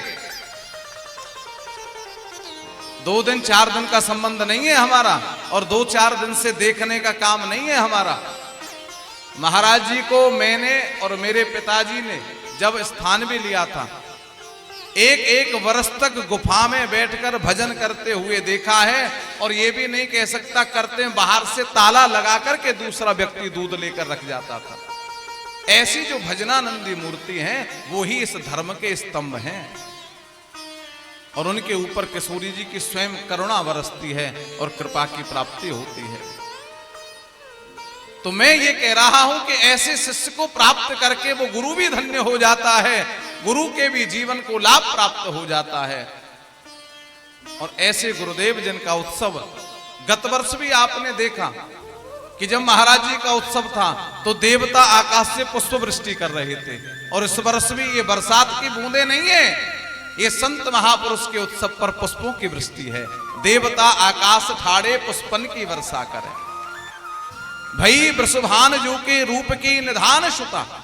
ऐसे ही जब हमारी किशोरी जी का जन्म हुआ, लाडली जी का उत्सव मना इसी बरसाना धाम में, तो ये गाया हमारे ऋषियों ने, गाया हमारे विद्वानों ने, महापुरुषों ने, देवता आकाश ठाड़े पुष्पन की वर्षा करें। तो आजकल पुष्प वृष्टि क्या है कि छोटी छोटी जो रसमयी बूंदे हैं, ये रस ही पुष्प वृष्टि है। तो देवता भी प्रसन्न होकर के ऐसा रसास्वादन कर रहे हैं। ऐसा शुद्ध संकल्प मन में हो और गुरु की कृपा हो। भक्ति भक्त भगवंत गुरु चतुर नाम बपुए। यह चारों चीज एक में दर्शन को प्राप्त हो रही है। आपको देखना, भक्ति धन्यम वृंदावनम तेनो भक्ति नृत्यत यत्र च। ये वृंदावन की भूमि, ये मत मानना कि जो वृंदावन आज है वही वृंदावन की भूमि है, नहीं। नंदगांव, बरसाना, गोवर्धन और वृंदावन मिलकर के वृंदावन की भूमि बनती है, शास्त्र प्रमाण है। क्रोसा नाम चतुर पंचाशत 54 कोष की भूमि महाराज जी ब्रज वृंदावन की भूमि है। 54 कोष की भूमि, लंबे 54 कोष परे गोपन के डेरा, जहां गोपों ने डेरा डाले गिरिराज पूजा के समय। ये ब्रज की अंतरंग लीलाओं में वर्णन है। ये जो वृंदावन आज रूढ़ीवादी में हो गया, ये वृंदावन तो ब्रज के 12 वनों में एक वन है, तुलसी का वन, वृंदावन, छत्रवन, कुमुदवन, भांडीर वन, जो 12 वन है। बाकी ये जहां बैठे हो ये भी वृंदावन की भूमि है। ब्रजमंडल की भूमि 84 कोष की है, उस 84 कोष की भूमि में 54 कोष की भूमि वृंदावन की भूमि है।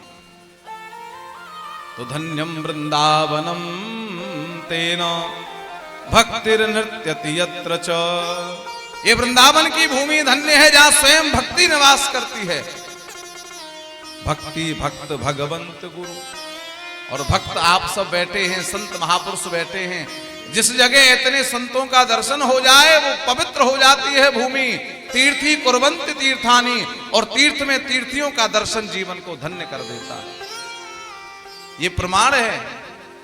राजा परीक्षित ने मृत्यु के समय कह दिया, कैसी मृत्यु होने वाली थी? अकाल मृत्यु, सर्पदंश के द्वारा मृत्यु। जिस वंश में सर्पदंश हो जाता है वो वंश दूषित हो जाता है।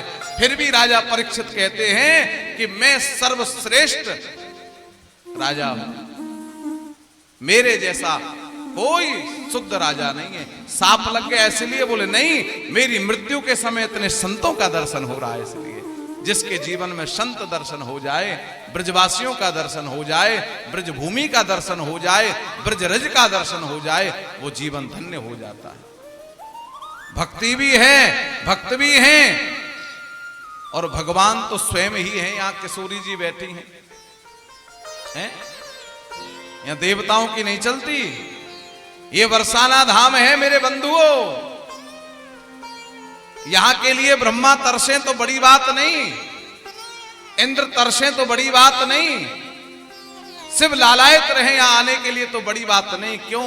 यहां त्रिलोकी के नाथ भगवान श्याम सुंदर भी कभी लिलहारिन बन करके, कभी मनहारिन बन करके, छद्म वेश धारण करके किशोरी जी के महल में प्राप्त करना चाहते हैं। इसलिए यहां तो स्वयं लाडली विद्यमान है। इससे पवित्र, इससे दिव्य और इससे श्रेष्ठ भूमि पूरे ब्रह्मांड में तो क्या, अनंत कोटि जितने ब्रह्मांड हैं, अनंत कोटि ब्रह्मांड कह करके भी गिनती नहीं कर पाए। स्वयं ब्रह्मा भी जब ब्रह्म मोह लीला हुई तो भगवान ने कहा, ब्रह्मा जी तुम एक ब्रह्मांड के ब्रह्मा हो, मैं तुम्हें दर्शन कराता हूं। अनंत कोटि ब्रह्मांडों के ब्रह्मा भी मेरे सामने नतमस्तक हो जाते हैं। जिनके 4 मुख हैं, जिनके 10 मुख हैं, जिनके 100 मुख हैं, जिनके 1000 मुख हैं, ऐसे ऐसे ब्रह्मा भी मेरी चरण धूल प्राप्त करने के लिए तरसते रहते हैं। और वो मेरे श्याम सुंदर किशोरी जी की चरण धूल प्राप्त करने के लिए तरसते रहते हैं। इसलिए इस बरसाने से बड़ी, बरसाने से श्रेष्ठ कोई भूमि नहीं हो सकती। भक्त भी हैं, भक्ति भी है और भगवान भी हैं, और विमल बाबा के द्वारा गुरु के लिए समर्पित उत्सव किया जा रहा है। इससे बड़ी कोई बात नहीं होगी। इसलिए मैं कहता हूं कि विमल बाबा के गुरुदेव इस उत्सव को स्वीकार करें और मेरे विमल बाबा को सब संत और ब्रजवासी ऐसा अपना आशीर्वाद प्राप्त कराएं कि इनकी भक्ति और प्रगाढ़ हो जाए और किशोरी जी की कृपा और करुणा इनके जीवन पर आनंद करती रहे। बोली राधा रानी की जय। जय राधा रमण हरि बोल, जय जय राधा रमण हरि बोल, जय राधा रमण हरि बोल, जय जय राधा रमण हरि बोल, जय जय राधा रमण हरि बोल, जय जय राधा रमण हरि बोल, जय जय राधा रमण हरि बोल, जय जय राधा रमण हरि बोल, हरि बोल हरि बोल हरि बोल, हरि बोल हरि बोल हरि बोल, हरि बोल हरि बोल हरि बोल, हरि बोल हरि बोल हरि बोल,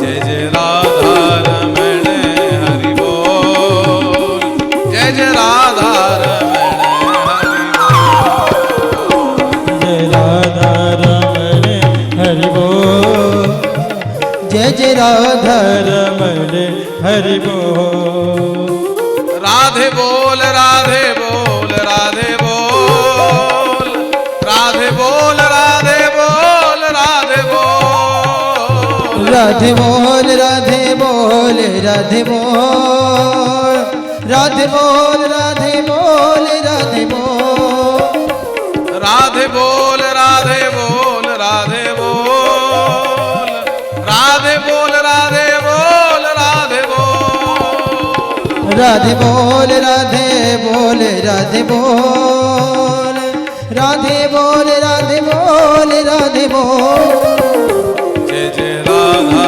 रमण हरि बोल, जय जय राधा रमण हरि बोल, राधा रमण हरि बोल, जय जय राधा रमण हरि बोल, जय जय राधा रमण हरि बोल।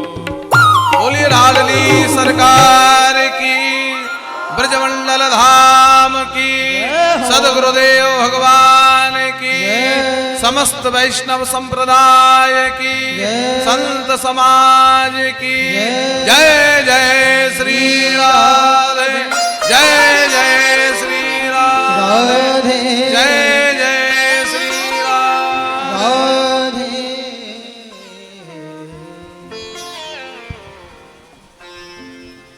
बहुत बहुत धन्यवाद महाराज श्री को।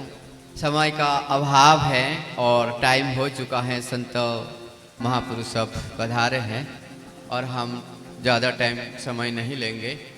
लेकिन श्रीमद् भागवत महापुराण के अनुसार 18,000 श्लोक की जो अंतिम श्लोक आया है, कोई कार्यक्रम या कोई प्रोग्राम, कोई उत्सव अगर रखा जाता है, उसमें कोई त्रुटियां हो जाती है तो उस त्रुटियों को स्वयं संपूर्ण पूर्ण करने के लिए भगवत नाम संकीर्तन किया जाता है। तो यह हमारे 3 दिवस व्यापी जो उत्सव समारोह हमने आयोजन किया था, किशोरी जी की कृपा से अनेक प्रकार की व्यवधान विघ्न के हमने सामना किए, परंतु यह विघ्न को संपूर्ण रूप से हमने तो कर नहीं पाया। इसलिए समय का भी अभाव है। केवल 2 मिनट हम कलयुग के जो महामंत्र हैं उस महामंत्र को कीर्तन करके इस महामंत्र रूपी पुष्प को मदीय गुरुपाद पद्म चरण कमल में हम पुष्पांजलि अर्पण करेंगे। हमारे साथ आप लोग उत्साह के सहित हाथ उठा करके उच्च स्वर से कलयुग के जो महामंत्र हैं इसको कीर्तन कीजिए। नाम संकीर्तनम जस्य सर्व पाप प्रणाशनम प्रणमो दुख सम्मनः तम नमामि हरिम परम। आइए हमारे साथ गाइए। हरे कृष्णा कृष्ण कृष्ण हरे हरे हरे राम राम राम हरे हरे। हरे कृष्णा कृष्ण कृष्ण हरे हरे। सभी गाइए। हरे राम राम राम हरे हरे। हरे कृष्णा कृष्ण कृष्ण हरे हरे हरे राम राम राम हरे हरे। हरे कृष्ण कृष्ण कृष्ण हरे हरे। सभी गाइए। हरे राम राम राम हरे हरे। हरे कृष्णा कृष्ण कृष्ण हरे हरे हरे राम राम हरे हरे। हरे कृष्ण कृष्ण कृष्ण हरे हरे। हरे राम राम राम हरे हरे। हरे कृष्णा कृष्ण कृष्ण हरे हरे हरे राम राम हरे हरे। हरे कृष्ण कृष्ण कृष्ण हरे हरे। हरे राम राम राम हरे हरे। हरे कृष्णा कृष्ण कृष्ण हरे हरे हरे राम राम हरे हरे। हरे कृष्ण कृष्ण कृष्ण हरे हरे। हरे राम राम राम हरे हरे। हरे कृष्णा कृष्ण कृष्ण हरे हरे हरे राम राम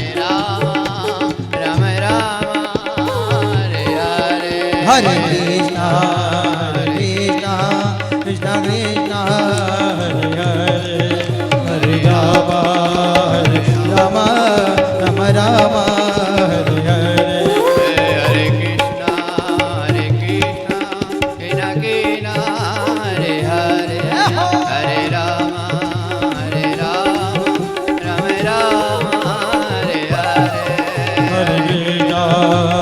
कृष्ण कृष्ण कृष्ण हरे हरे। हरे राम राम हरे हरे। जय राधे जय राधे जय राधे जय राधे। जय राधे जय राधे जय राधे जय राधे। राधा राधा राधा राधा राधा राधा राधा राधा राधा राधा राधा राधा। राधा राधा राधा राधा राधा राधा राधा राधा राधा राधा राधा राधा राधा। राधा राधा राधा राधा राधा राधा राधा राधा राधा राधा राधा राधा राधा। राधा राधा राधा राधा राधा राधा राधा। हरि बोल हरि बोल हरि हरि हरि बोल हरि बोल हरि हरि हरि बोल। गौर हरि बोल गौर हरि बोल बोल हरि बोल बोल हरि बोल। गौर हरि बोल गौर हरि बोल बोल हरि बोल बोल हरि बोल। गौर हरि बोल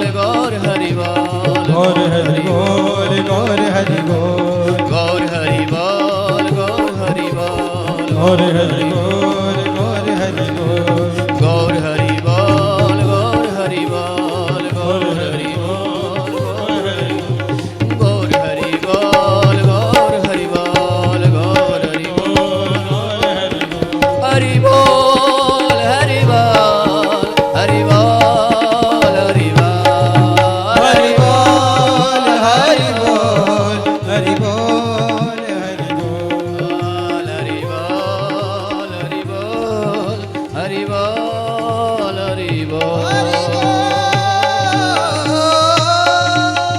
जय जय श्री राधे श्याम निताई गौर हरि। श्री गुरुदेव भगवान की जय। तदीय विरह महामहोत्सव की जय। जय जय श्री राधे संत समागम की जय। हम यहाँ पर अपने वाणी को विराम देते हैं और यह जो कार्यक्रम को हम यहीं पर विश्राम करते हैं। आगे की कार्यक्रम हम संत महापुरुषों के प्रसाद का व्यवस्था यहाँ पर है और हमें आप सभी लोगों को यही निवेदन करना चाहते हैं जो संत महापुरुष पधारे हैं तो इसी बगल में साइड में बैठें। जो माताएं आई हुई हैं एक साइड में बैठेंगे और बाहर गांव वाले जो आए संत महापुरुष वो लोग भी अलग एक बगल में एक साइड में बैठें ताकि उनको दक्षिणा आदि देने में हमें सुविधा रहे।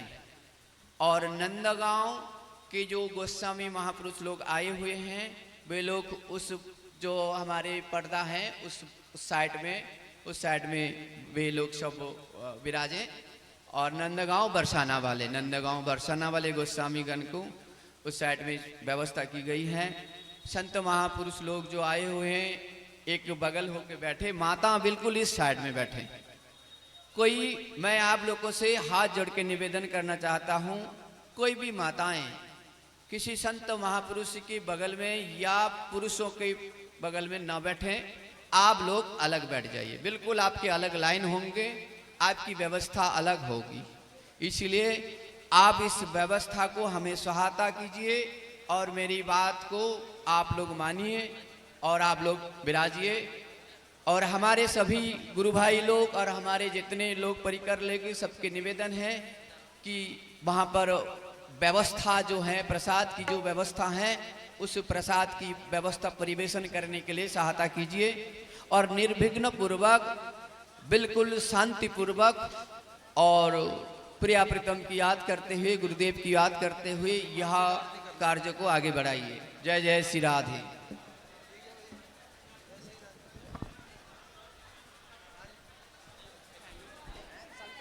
संत इधर ही बैठेंगे, संत इस पर्दा के इधर बैठेंगे, संत महापुरुष लोग उधर नहीं है, इधर ही बैठेंगे। माताएं एक तरफ बैठिए इधर में, और जो बाहर से आए हैं वो एक तरफ बैठेंगे, बीच में दूसरे तरफ नहीं बैठेंगे, दक्षिणा देने में सुविधा होती है।